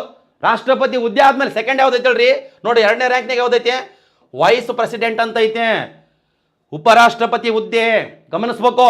ಆಮೇಲೆ 3ನೇ ರ್ಯಾಂಕ್ನಾಗ ಯಾವುದೈತೆ ಪ್ರೈಮ್ ಮಿನಿಸ್ಟರ್ ಅಂತ ಐತೆ, ಅಂದ್ರೆ ಪ್ರಧಾನಮಂತ್ರಿ ಹುದ್ದೆ, ಅದು ಗಮನಿಸ್ರಿ. ಮತ್ತೆ 4ನೇ ಸ್ಥಾನದಾಗ ಯಾವುದೈತೆ ಗವರ್ನರ್ ಆಫ್ ಸ್ಟೇಟ್ಸ್ ಅಂತ ಐತೆ. ನೋಡ್ರಿ, ರಿಸರ್ವ್ ಬ್ಯಾಂಕ್ ಗವರ್ನರ್ ಅಲ್ಲ, ರಾಜ್ಯಗಳ ರಾಜ್ಯಪಾಲರು. ನೋಡ್ರಿ, ರಾಜ್ಯಗಳ ರಾಜ್ಯಪಾಲರ ಹುದ್ದೆ ಆರ್ಡರ್ ಆಫ್ ಪ್ರೆಸಿಡೆನ್ಸಿದಾಗ ಎಷ್ಟನೇ ಸ್ಥಾನದಾಗ ಐತೆ? 4ನೇ ಸ್ಥಾನದಾಗ ಐತೆ, ಗಮನಿಸ್ರಿ. ಆಮೇಲೆ 5ನೇ ಸ್ಥಾನದಾಗ ಫಾರ್ಮರ್ ಪ್ರೆಸಿಡೆಂಟ್ಸ್ ಅಂತ ಐತೆ, ಅಂದರೆ ಮಾಜಿ ರಾಷ್ಟ್ರಪತಿಗಳು. ಎಷ್ಟನೇ ಸ್ಥಾನದಾಗ? 5ನೇ ಸ್ಥಾನದಾಗ ಮಾಜಿ ರಾಷ್ಟ್ರಪತಿ. 5A ಅಂತ ಒಂದು ರ್ಯಾಂಕ್ ಕೊಟ್ಟಾರ. ಅಲ್ಲಿ ಡೆಪ್ಯೂಟಿ ಪ್ರೈಮ್ ಮಿನಿಸ್ಟರ್ ಪೋಸ್ಟ್ ಐತಿ, ಡೆಪ್ಯೂಟಿ ಪ್ರೈಮ್ ಮಿನಿಸ್ಟ್ರು. 6ನೇ ಸ್ಥಾನದಾಗ chief justice of India, speaker of Lok Sabha. ನೋಡ್ರಿ, ಇದು 6ನೇದು ಭಾಳ ಇಂಪಾರ್ಟೆಂಟ್. ಯಾಕಂದ್ರೆ 6 ತನ ಹಾಕಿ ನಾನು, ಅದಕ್ಕೆ ಭಾಳ ಇಂಪಾರ್ಟೆಂಟ್ ಐತೆ. ಸರಿಯಾಗಿ ಗಮನಿಸ್ಬೇಕು. ನೀವೇನ ಬೈ ಚಾನ್ಸ್ ಬೇರೆ ಇಂಗ್ಲೀಷ್ ಮೀಡಿಯಂ ಆಥರ್ಸ್ ಬುಕ್ ತಗೊಂಡ್ರಿ ಅದ್ರ ಕೊಟ್ಟಾರೆ ನೀವು. ಮತ್ತೆ ನಿಮ್ಗೆ ಟೆಲಿಗ್ರಾಮ್ನಾಗೂ ಹಾಕಿನಲ್ಲ, ಅದ್ರಾಗ ಏನೈತೆ ಹೌದಲ್ಲ. ನಿಮಗೆ ನೋಡಿ KPSC ಗ್ರೂಪ್ ಸಿ ಆಗಲಿ, ಇಲ್ಲ KS ಪ್ರಿಲಿಮ್ಸ್ ಆಗಲಿ, ಇಲ್ಲ ಸಬ್ ಇನ್ಸ್ಪೆಕ್ಟರ್ ಆಗಲಿ, ಈ ಕೆಳಕಂಡ ಯಾವ ಹುದ್ದೆ ಅತ್ಯಂತ ದೊಡ್ಡದು ಅಂತ ಕೊಡ್ತಾನ, ಡಿಪೆಂಡ್ ಅಪಾನ್ ಆಪ್ಷನ್ಸ್ ಮೇಲೆ. ನಮಗೆ ರಾಷ್ಟ್ರಪತಿ ಕೊಟ್ಟರೆ ರಾಷ್ಟ್ರಪತಿ ಹಾಕ್ಬೇಕು, ಅದು ಕೊಟ್ಟಿಲ್ಲ ಅಂದರೆ ಸೆಕೆಂಡ್ ಯಾವುದಲ್ರಿ ಉಪರಾಷ್ಟ್ರಪತಿ. ಆಮೇಲೆ 3ನೇದ್ದು ಪ್ರಧಾನಮಂತ್ರಿ, 4ನೇದ್ದು ರಾಜ್ಯಗಳ ರಾಜ್ಯಪಾಲರು, 5ನೇದ್ದು ಮಾಜಿ ರಾಷ್ಟ್ರಪತಿ, ಮತ್ತೆ 5A ಕೊಟ್ರಿಗಿನ ಡೆಪ್ಯೂಟಿ ಪ್ರೈಮ್ ಮಿನಿಸ್ಟರ್ ಉಪ ಪ್ರಧಾನಮಂತ್ರಿಗಳು. 6ನೇದು ಕೊಟ್ಟರೆ chief justice of India, speaker of Lok Sabha. ನೋಡ್ರಿ, ಇದು 6ನೇದು ಒಂದ್ಸಲ ಗಮನಿಸ್ರಿ. 6ನೇದು ಏನು ಗಮನಿಸ್ಬೇಕಂತ ಕೊಟ್ರಿಗಿನ ಸುಪ್ರೀಂ ಕೋರ್ಟಿನ ಮುಖ್ಯ ನ್ಯಾಯಾಧೀಶರ ಹುದ್ದೆಗೆ ಸಮ. ಯಾವುದು? Speaker of Lok Sabha. Exam ಕೊಟ್ಟಣ, Lok Sabha speaker ಅವರ ಸ್ಥಾನಮಾನ ಈ ಕೆಳಕಂಡ ಯಾವ ಹುದ್ದೆಗೆ ಸಮ ಅಂತ ಕೊಟ್ಟಣ. ಲೋಕಸಭಾ ಸ್ಪೀಕರ್ ಅವರ ಸ್ಥಾನಮಾನ ಸುಪ್ರೀಂ ಕೋರ್ಟಿನ ಮುಖ್ಯ ನ್ಯಾಯಾಧೀಶರ ಹುದ್ದೆಗೆ ಸಮಾನ ಅಂತ. ನೋಡ್ರಿ, ಆರ್ಡರ್ ಆಫ್ ಪ್ರೆಸಿಡೆನ್ಸಿ ಇನ್ ಇಂಡಿಯಾದಾಗ 6ನೇ ಸ್ಥಾನದಾಗ 2 ಪೋಸ್ಟ್ಗಳಿದಾವ. ಒಂದು ಲೋಕಸಭಾ ಸ್ಪೀಕರು, ಇನ್ನೊಂದು ಸುಪ್ರೀಂ ಕೋರ್ಟಿನ ಮುಖ್ಯ ನ್ಯಾಯಾಧೀಶರು. 2 ಸೇಮ್ ಅಂತ, ಸ್ಥಾನಮಾನದಾಗ ಸೇಮ್ ಅಪ್ಪ. ಭಾಳ ಇಂಪಾರ್ಟೆಂಟ್ ಇದಾವ, ಇದನ್ನ ಗಮನಿಸ್ಬೇಕು, ನೀಟಾಗಿ ತಿಳ್ಕೊಬೇಕು ನೀವು. ಮತ್ತೆ ಇವ್ರನ್ನ ಮತ್ತೆ ಅನುಕ್ರಮವಾಗಿ ಬರೀರಿ ಅಂತ ಕೊಡ್ತಾನ. ನಿಮ್ಗೆ ಇವು 6 ಇಲ್ಲ, ಒಂದು 26, 27 ರ್ಯಾಂಕ್ ಇದಾವೆ. ಒಂದ್ಸಲ ಬೇಕಾದ್ರೆ ಆ ಟೆಲಿಗ್ರಾಮ್ನಾಗ ಇನ್ನೊಂದು ಸಲ ಹಾಕ್ತೀನಿ, ಇನ್ನೊಂದು ಸಲ ನೋಡ್ಕೇರಿ. ಇವು ಆರನೇ ಗೊತ್ತಿರ್ಬೇಕಂತ ಅಷ್ಟೇ. ಈ ಕಳ್ಕೊಂಡು ಯಾವ ಹುದ್ದೆ ದೊಡ್ಡದಂತ ಕೊಟ್ಟಾಗ ನಮಗೆ ಡಿಪೆಂಡ್ ಅಪ್ ನೋಡ್ರಿ. ಒಂದ್ಸಲ ಗವರ್ನರ್ ಆಫ್ ಸ್ಟೇಟ್ಸ್ ಇದೂ ಕೊಟ್ಟಿದ್ದ ನಮಗೆ ನೋಡ್ರಿ, ಭಾಳ ಇಂಪಾರ್ಟೆಂಟ್ ಐತೆ. 4ನೇ ಸ್ಥಾನದಾಗ ಐತೆ. ನಮಗಿಲ್ಲಿ ಚೀಫ್ ಜಸ್ಟಿಸ್ ಆಫ್ ಇಂಡಿಯಾ ಮತ್ತು ಲೋಕಸಭಾ ಸ್ಪೀಕರ್ ಪೋಸ್ಟ್ 6ನೇ ಸ್ಥಾನದಾಗ ಐತೆ. ಬಟ್ 4ನೇ ಸ್ಥಾನದಾಗ ರಾಜ್ಯಪಾಲರ ಹುದ್ದೆ ಐತಿ. ನೋಡಿ ಒಂದ್ಸಲ ಗಮನಿಸ್ಬೇಕಿದ್ದು, ನೀಟಾಗಿ ಅಪ್ಡೇಟ್ ಮಾಡ್ಕೋಬೇಕಿದ್ದು. ಯಾಕಂದ್ರೆ ತಿಳ್ಕೊಬೇಕಿದ್ದು. ಇನ್ನೂ ಓದ್ಕೇರಿ ನೀವು, ಇನ್ನೂ ಸಲ ಬೇಕಾದ್ರೆ ಇದನ್ನ ಬಡಿಬೇಕು ನೀವು. ಅರ್ಥ ಆಯ್ತಿಲ್ಲ? ಹಳ್ಳಿ ಹುಡುಗರು ಹೇಳಕತ್ತೀನಿ, ಯಾವ್ದನ್ನ ಕಟ್ಟೆ ಮೇಲೆ ಕುಂತು ನೋಡ್ರಿ, ಎಲ್ಲಾನ ಕುಂತು ನೋಡ್ರಿ. Order of precedence in India class ಮುಗಿದನೆ ಹೊಡೆದು ನೋಡ್ರಿ ನೀವು. ಅದು ಬಂದಿಲ್ಲ ಅಂದ್ರೆ ಕೇಳ್ರಿ, ನೀಟಾಗಿ ತಿಳ್ಕೊರಿ. ನೆಕ್ಸ್ಟ್ ಈಗ ಮುಂದಿನ ಒಂದು ಇದು ಕಾನ್ಸೆಪ್ಟ್ ಎಷ್ಟು ಮುಗೀತು. ನೆಕ್ಸ್ಟ್ ಈಗ ಸಂವಿಧಾನದ ಪ್ರಸ್ತಾವನೆ. ಸಂವಿಧಾನದ ಪ್ರಸ್ತಾವನೆ ಪ್ರಿಯಂಬಲ್ ಅಂತ ಐತಿ. ಏನು ರೀ ಸಾಕ್ಬಿಡ್ರಿ, ಟೈಮ್ ಆಯಿತು, 9 ಗಂಟೆಗೆ 5 ನಿಮಿಷ ಕಡಿಮೆ ಐತಿ, ನಾವು ಉಣ್ಣು ಮಕ್ಕಬೇಕು. ಮತ್ತು ನಾವೀಗೇನು ಉಣ್ಣೋದು ಬೇಡ, ಸ್ವಲ್ಪ ತಡ್ಕರಿ. ಹೌದಲ್ಲ, ಮಾಡ್ತೀವಿ ಕರೆಕ್ಟಾಗಿ ಮಾಡಿ ನಡೆದು ಬಿಡೋಕಂತ ಆಗಿದ್ದಾಗಲೇ. ಹೌದಲ್ಲ, ಮತ್ತೆ ನಮಗೆ ಆ ಟೈಮ್ ಸಿಗ್ತದಿಲ್ಲ ಗೊತ್ತಿಲ್ಲ, ಮತ್ತು ಕರೆಂಟ್ ಇರ್ತದಿಲ್ಲ ಗೊತ್ತಿಲ್ಲ. ಈಗೇನು ಸರಿಯಾಗಿ ನೋಡಿ, ನಿನ್ನೆ 17 ನಿಮಿಷ ಆಗಿಲ್ಲ, ಅವಾಗ ಕರೆಂಟ್ ಹೋಗ್ಬಿಡ್ತು. ಹೌದು, ನಮ್ಮ ಬಸ್ನಾಗ ಭಾಳ ಜನ ಇದ್ದರು. ಬಟ್ ಬಸ್ ಅದು ಒಂಥರ ಏನಂದ್ರೆ ಗೇರ್ ಲಾಕ್ ಆಗಿ ಆಫ್ ಆಗಿಬಿಡ್ತು. ಅದು ಏನೋ ಒಂದು ಸ್ವಲ್ಪ ಪಲ್ಟಿ ಆಗಿಬಿಡೋದು, ಹೆಂಗೆ ನಾವು ನಿಂದಿರಿಸ್ಬಿಟ್ಟೆ ನಾನು. ಅದು ನಿಮಗೆ ಗೊತ್ತಿರಲಿ, ನಿನ್ನೆ ಕ್ಲಾಸ್ ಅದಕ್ಕೆ 17 ನಿಮಿಷ ಆಗ್ಯದ, ಅದು ಗೊತ್ತಿರಲಿ. ನಮಗಿಲ್ಲಿ ಸಂವಿಧಾನದ ಪ್ರಸ್ತಾವನೆ ಪ್ರಿಯಂಬಲ್ ಅಂತ ಐತಿ. ಓದ್ತಿ ನೋಡ್ರಿ, ಕರೆಕ್ಟಾಗಿ ಅಪ್ಡೇಟ್ ಮಾಡ್ಕೋಬೇಕು. ನಮಗಿಲ್ಲಿ ಭಾರತದ ಸಂವಿಧಾನದಲ್ಲಿರುವ ಪ್ರಸ್ತಾವನೆಯನ್ನು ಅಮೇರಿಕ ಸಂವಿಧಾನದಿಂದ ಎರವಲು ಪಡೆಯಲಾಗಿದೆ. ಆಲ್ರೆಡಿ ಇದನ್ನ ನಾವು ಸ್ಟಡಿ ಮಾಡಿದೀವಲ್ಲಪ್ಪ. ಪ್ರಸ್ತಾವನೆ ಯಾವ ದೇಶದಿಂದ ಎರವಲು ಪಡೆದಿವಿ? ಅಮೇರಿಕ. ಓಕೆ, ಇದೇನು ಅವಶ್ಯಕತೆ ಇಲ್ಲ. ನೆಕ್ಸ್ಟ್ ನೋಡ್ರಿ, ಪ್ರಪಂಚದಲ್ಲಿ ಅಮೇರಿಕ ಸಂವಿಧಾನವು ಮೊದಲ ಬಾರಿಗೆ ಪ್ರಸ್ತಾವನೆಯೊಂದಿಗೆ ಪ್ರಾರಂಭವಾಯಿತು. ನೋಡ್ರಿ, ಇಂಪಾರ್ಟೆಂಟ್. ಪ್ರಪಂಚದಲ್ಲಿ ಈ ಕೆಳಕಂಡ ಯಾವ ದೇಶದ ಸಂವಿಧಾನ ಪ್ರಸ್ತಾವನೆಯೊಂದಿಗೆ ಪ್ರಾರಂಭವಾಯಿತು ಅಂತ ಕೊಟ್ರಗಿನ ಅದು ಅಮೇರಿಕ ಸಂವಿಧಾನ. ಅಮೇರಿಕ ಸಂವಿಧಾನದ ಪ್ರಸ್ತಾವನೆಯೇ ನಮ್ಮ ಸಂವಿಧಾನದಾಗ ನಾವು ಸೇರಿಸಿದ್ದು, ಗಮನಿಸ್ಬೇಕು. ಆಮೇಲೆ ನೋಡ್ರಿ, ಸಂವಿಧಾನದ ಪ್ರಸ್ತಾವನೆಯನ್ನು ಅಂಗೀಕರಿಸಿದ ವರ್ಷ ಅಂದರೆ ಸಂವಿಧಾನದ ಪ್ರಸ್ತಾವನೆಗೂ ಅಂಗೀಕಾರ ಮಾಡ್ಯಾರ. ಅದು 1949 ನವೆಂಬರ್ 26. ಅವತ್ತೇ ಸಂವಿಧಾನ ಅಂಗೀಕಾರ ಆಯ್ತಲ್ಲ, ಅವತ್ತೇ ಪ್ರಿಯಂಬಲ್ಗುನ ಅದನ್ನ ಅಂಗೀಕಾರ ಮಾಡ್ಯಾರ. ಅದು ಗಮನಿಸ್ರಿ. ಎಷ್ಟು ಈಗ ಮುಂದಿಂದು ಸ್ಲೈಡಿಗೆ ಹೋಗೋಣ ಅಂತ. ಭಾಳ ಇಂಪಾರ್ಟೆಂಟ್, ಭಾಳ ಇಂಟ್ರೆಸ್ಟಿಂಗ್ ಐತಿ. ನೆಕ್ಸ್ಟ್ ನೋಡ್ರಿ, ಇಲ್ಲಿ ಗಮನಿಸೋದು ಏನಂತ ಕೊಟ್ರಿಗಿನ ಸಂವಿಧಾನದ ಪ್ರಸ್ತಾವನೆ. ಇಲ್ಲಿ ಭಾರತ ಸಂವಿಧಾನದ ಪ್ರಸ್ತಾವನೆಗೆ 1 ಬಾರಿ ಮಾತ್ರ ತಿದ್ದುಪಡಿ ಮಾಡಲಾಗಿದೆ. 1 ಟೈಮ್ ತಿದ್ದುಪಡಿ ಮಾಡ್ಯಾರ. ಯಾವಾಗಲಿಂದ ಏನು ಸಂವಿಧಾನ ಜಾರಿ ಆಯ್ತಲ್ಲ 1950 ಜನವರಿ 26ರಿಂದ ಅಪ್ ಟು ಇಲ್ಲಿ ತನ 2023 ಜುಲೈ 6ನೇ ತಾರೀಕು ತನ ಗಮನಿಸ್ಬೇಕು. 1 ಟೈಮ್ ಮಾತ್ರ ಪ್ರಸ್ತಾವನೆಯನ್ನು ತಿದ್ದುಪಡಿ ಮಾಡಿ, ಒಂದೇ ಸಲ ತಿದ್ದುಪಡಿ ಮಾಡ್ಯಾರ ಅಂದ್ರಗಿನ ಅದ್ರಾಗಿದ್ದಂಥ ಪದಗಳನ್ನು ರಿಮೂವ್ ಮಾಡಿಲ್ಲ, ಅದರ ಪದಗಳನ್ನು ಸೇರಿಸ್ಯಾರ. ಗಮನಿಸ್ರಿ, ಭಾಳ ಇಂಪಾರ್ಟೆಂಟ್. ನೋಡ್ಕೇರಿ, ಟಾಪಿಕ್ ಭಾಳ ಇಂಪಾರ್ಟೆಂಟ್ ಐತೆ. ಭಾರತ ಸಂವಿಧಾನದ ಪ್ರಸ್ತಾವನೆಗೆ 1 ಬಾರಿ ಮಾತ್ರ ತಿದ್ದುಪಡಿ ಮಾಡಲಾಗಿದೆ. ನೋಡಿ ಕೆಳಗಡೆ ಅಡ್ವಾನ್ಸ್ ನೋಡಕ್ಕೆ ಹೋಗ್ಬೇಡ್ರಿ, ಅಡ್ವಾನ್ಸ್ ಚಾಟ್ ಮಾಡಕ್ಕೆ ಹೋಗ್ಬೇಡ್ರಿ. ನೋಡ್ರಿ, ಫಸ್ಟಿಗೆ ಇಲ್ಲಿ ಚಾಟ್ ಮಾಡೋದು ಆಮೇಲೆ ಐತೆ. ನಮಗೆ ಲೈಕ್ ಬೇಡ, ಚಾಟ್ ಬೇಡ, ಏನು ಬೇಡ, ಕರೆಕ್ಟಾಗಿ ನೋಡ್ಕೇರಿ. ನೋಡಿ, ಬಡತನ ಐತೆ. ಮನ್ಯಾಗ ಹಾಸ್ಪಿಟ್ಲಿಗೆ ಯಾರನ್ನ ಗೌರ್ಮೆಂಟ್ ಹಾಸ್ಪಿಟ್ಲಿಗೆ ಅಡ್ಮಿಟ್ ಮಾಡಿದಾಗ ಹೊರಗಡೆ ಅಳ್ಕಂತ ಕುಂತಿರ್ತಾರಲ್ಲ ಮನ್ಯಾಗ, ಅವಾಗ ರಿಯಲ್ ಜೀವನ ಗೊತ್ತಾಗ್ತದೆ ನಿಮಗೆ. ಫಸ್ಟ್ ನೋಡ್ಬೇಕು. ಇಲ್ಲಿ ಅವ್ರ ಹೆಸರು ಚಾಟ್ ಮಾಡೋದು, ಇವ್ರ ಹೆಸರು ಚಾಟ್ ಮಾಡಿ ತಗೊಂಡು ಏನು ಮಾಡ್ತೀರಿ? ನಿಮ್ಮ ಮೂತೆಗ ನೋಡಿರೋದಲ್ಲ ಅವ್ರು. ಚಾಟ್ ಯಾಕೆ ಮಾಡ್ತೀರಿ? ಕರೆಕ್ಟಾಗಿ ಗಮನಿಸ್ರಿ. ಮನೆಯಾಗ ನೋಡಿಕೆ ಒಂದು ಆಲೋಚನೆ ಮಾಡ್ಕೇರಿ. ಅವ್ರು ನಾವೇನು ನೋಡಿಲ್ಲ ಮನೆಗೆ. ಅವಾಗ 2007ರಾಗ ಆ ರಿಮ್ಸ್ ಹಾಸ್ಪಿಟ್ಲಿಗೆ ಅಡ್ಮಿಟ್ ಮಾಡಿದಾಗ ಒದ್ದಾಡಿಕೆ ಸತ್ತೀವಿ ನಾವು. ಹೌದಲ್ಲ, ಒಳಗಡೆ ಎಲ್ಲ ಹಾಸ್ಪಿಟ್ಲ್ ಹೊರಗಡೆ ಟವಲ್ ಮೇಲೆ ಅದು ಅನ್ನ ಕಟ್ಟಿಬೇಡಿ ತಿನ್ನೋದು ಎಷ್ಟು ಕಣ್ಣಾರೆ ಕಂಡಿ ನಾನು. ಅದ್ರ ನೋಡಿನೇ ಇದೆಲ್ಲ ಸ್ಟಡಿ ಮಾಡಕತ್ತಿದ್ದು. ಅದನ್ನ ಮಾಡ್ರಪ್ಪ ನೀವು. ಅದು ಬಿಟ್ಕೆಸೆ ಅವ್ರು ಇವ್ರು ಚಾಟ್ ಮಾಡೋದು ಹಂಗೆ ಟಕ ತಗೊಂಡು ಏನು ಮಾಡ್ತೀರ? ಅದನ್ನ ಯಾವ ನೋಡ್ತಾನೆ? ಫಸ್ಟಿಗೆ ಗಮನಿಸ್ಬೇಕು. ಫಸ್ಟಿಗೆ ಇಂಪಾರ್ಟೆಂಟು, ಸ್ಟಡಿ ಇಂಪಾರ್ಟೆಂಟ್, ನಿಮ್ಮ ಅಭಿವೃದ್ಧಿ ಇಂಪಾರ್ಟೆಂಟ್ ರೀ. ಅವ್ರನ್ನ ಇವ್ರನ್ನ ತಗೊಂಡು ಏನು ಮಾಡ್ತಾರೆ? ಅದಕ್ಕೆ ಓದ್ಕೇರಿ. ಭಾಳ ಕಷ್ಟ ಐತೆ ಜೀವನ. ಹೌದು ನೋಡಿ, ನಮ್ಮನೆ ಈ ಎಷ್ಟು ಎ ಸಿ ಗೀಸಿ ಎಲ್ಲ ಇದ್ರಾಗ ಮೈ ಮೇಲೆ ನೀರು ಬರೋಲ್ತ ನನಗೆ. ಅಷ್ಟೆಲ್ಲ ಕಷ್ಟ ಐತೆ, ಎಲ್ಲ ಇದ್ರೆ ಕಷ್ಟ ಐತೆ. ನೀವು ಇವ್ರನ್ನ ಯಾಕೆ ಉಬ್ಬುಸಕ್ಕೆ ಹೋಗ್ಬೇಡ್ರಿ. ಉಬ್ಬುಸೋದು ಬೇಡ. ಅವು ನೀವೇ ಭಾರಿ ಗ್ರೇಟ್ ಸರ್. ಅದು ಬೇಡ ಮಾರಯ್ಯ. ನಿಮ್ಮ ತಂದೆ ತಾಯಿರೇ ನಿಮ್ಗೆ ಗ್ರೇಟ್. ಹೌದಲ್ಲ, ಅದು ಇಂಪಾರ್ಟೆಂಟ್ ಐತಿ. ಅದು ಮಟ್ಟಿಗೆ ಸರ್ ನೀವೇ ಗ್ರೇಟು. ಕೈ ಕಾಲಿಗೆ ಬೀಳೋದು ಅವೆಲ್ಲ ಮಾಡವು. ನೀವು ಏನು ಬಿದ್ದರೆ ನಿಮ್ಮ ತಂದೆ ತಾಯಿ ಕೈ ಕಾಲಿಗೆ ಬಿಡ್ರಿ. ನಿಮ್ಮ ತಂದೆ ತಾಯಿ ಬರ್ತಡೇ ಮಾಡಿರಿ. ಇವೆಲ್ಲ ಕೆಲಸ ಮಾಡೋದು ಕಲೀರಿ ಫಸ್ಟಿಗೆ. ಅದು ಬಿಟ್ಟಿಗೆ ಏನು ಬೇಕಾದ್ರೆ ಮಾಡ್ಕೊಬೇಡ್ರಿ.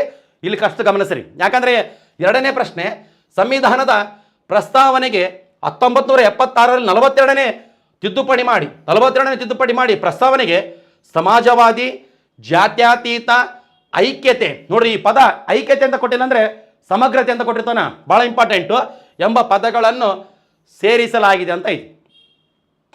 ಕರೆಕ್ಟಾಗಿ ಗಮನಿಸ್ಬೇಕಿಲ್ಲಿ. ಏನು ಸರ್ ಹಿಂಗೆ ನೋಡಕತ್ರಿ? ಯಾಕಂದ್ರೆ ನೋಡ್ರಲ್ಲಿ ಕೆಲವೊಬ್ರು ಏನು ಮಾಡಕತ್ತದ? ಹೌದಿಲ್ಲ, ನೋಡ್ರಿ ಸರಿಯಾಗಿ. ಸದ್ಯಕ್ಕೆ ಸಂವಿಧಾನದ ಪ್ರಸ್ತಾವನೆಗೆ ಒನ್ ಟೈಮ್ ಮಾತ್ರ ತಿದ್ದುಪಡಿ ಮಾಡಿದರು. ಯಾವಾಗ ಮಾಡಿದರು? 1976ರಾಗ. 1976 ಈಗ ಯಾಕೆ ಹೇಳಕತ್ತೀರಿ ಸರ್? ಭಾಳ ಇಂಪಾರ್ಟೆಂಟು. 1976ರಾಗ 42ನೇ ತಿದ್ದುಪಡಿ ಮಾಡಿದರು. 42ನೇ ತಿದ್ದುಪಡಿ ಮಾಡಿ ಸಂವಿಧಾನದ ಪ್ರಸ್ತಾವನೆಗೆ 3 ಪದಗಳನ್ನು ಸೇರಿಸ್ತಾರ. 3 ಪದಗಳು, ಶಬ್ದಗಳು ಸೇರಿಸ್ತಾರ. ಶಬ್ದಗಳು ಯಾವ್ಯಾವ ಸರ್? ಇಲ್ಲೇದ ನೋಡ್ರಿ, ಇಂಪಾರ್ಟೆಂಟ್ ಪದ ಸಮಾಜವಾದಿ, ಎರಡನೇದು ಜಾತ್ಯತೀತ, ಮೂರನೇದು ಐಕ್ಯತೆ. ಐಕ್ಯತೆ ಕೊಟ್ಟಿಲ್ಲ ಅಂದರೆ ಸಮಗ್ರತೆ. ಸಮಾಜವಾದಿ, ಜಾತ್ಯತೀತ, ಐಕ್ಯತೆ ಎಂಬ ಪದಗಳನ್ನು ಸಂವಿಧಾನದ ಪ್ರಸ್ತಾವನೆಗೆ ಸೇರಿಸಿದ ತಿದ್ದುಪಡಿ ಮತ್ತು ವರ್ಷ ಅಂತ ಕೊಡ್ತಾನ 1976, 42ನೇ ತಿದ್ದುಪಡಿ. ಇಲ್ಲಾಂದ್ರೆ 1976ರಲ್ಲಿ 42ನೇ ತಿದ್ದುಪಡಿ ಮಾಡಿ ಪ್ರಸ್ತಾವನೆಗೆ ಈ ಕೆಳಕಂಡ ಯಾವ ಪದಗಳನ್ನು ಸೇರಿಸಲಾಯಿತು? ಸಮಾಜವಾದಿ, ಜಾತ್ಯತೀತ, ಐಕ್ಯತೆ. ಒಂದೊಂದು ಆಪ್ಷನ್ಸ್ ಎರಡು ಕೊಡ್ತಾನ. Depend upon options, depend upon ಪ್ರಶ್ನೆ. ಗಮನಿಸ್ರಿ, ಭಾಳ ಇಂಪಾರ್ಟೆಂಟ್ ಐತೆ. ನೀಟಾಗಿ ಅರ್ಥ ಆಯ್ತಿಲ್ಲ ಇದು? ಅರ್ಥ ಆಯ್ತು ಅಂತ ಅನ್ಕೊಂಡಿ. ಏನು ದೊಡ್ಡದೈತೆ? ಭಾಳ ಈಸಿ ಐತೆ, ಭಾಳ ಕಷ್ಟ ಇದೆ ಜೀವನ. ಮನೆ ತಂದೆ ತಾಯಿ ಪಾಪ ಅರಕು ಸೀರೆ ಉಟ್ಕೊಂಡು ಕೇಸೆ ನಿಮ್ಗೆ ಕಳ್ಸಕತ್ತಾರ ರೊಕ್ಕ, ಗೊತ್ತಿರಲಿ. ಅರಕು ಸೀರೆ ಹರಿದಿರ್ತ ಸೀರೆ ಅವ್ರದ್ದು, ಬಟ್ ನಿಮ್ಗೆ ಅದೆಲ್ಲ ಹೊಸ ಸೀರೆ ತಗಲಾರ್ದಂಗೆ ನಿಮ್ಗೆ ಪಿ ಜಿಗೆ, ಲೈಬ್ರರಿಗೆ ಮತ್ತು ಬುಕ್ಗೆ ರೊಕ್ಕ ಕೊಡಕತ್ತಾರ. ಗಮನ ಕೊಟ್ಟು ಓದ್ರಿ. ಮಲ್ಕಂಡ್ರಿಗೆ ಮುಂದೆ ಒಂದಿನ ಜಂತಿ ಅಣಿಸ್ಬೇಕಾಗ್ತದ. ಗೊತ್ತಿರಲಿ, ಇಂಪಾರ್ಟೆಂಟ್ ಐತೆ, ನೀಟಾಗಿ ತಿಳ್ಕೊಬೇಕ. ಇದು ಅರ್ಥ ಆಯ್ತಿಲ್ಲಪ್ಪ? ಅರ್ಥ ಆಯ್ತು. ನೆಕ್ಸ್ಟ್ ಮುಂದಿಂದ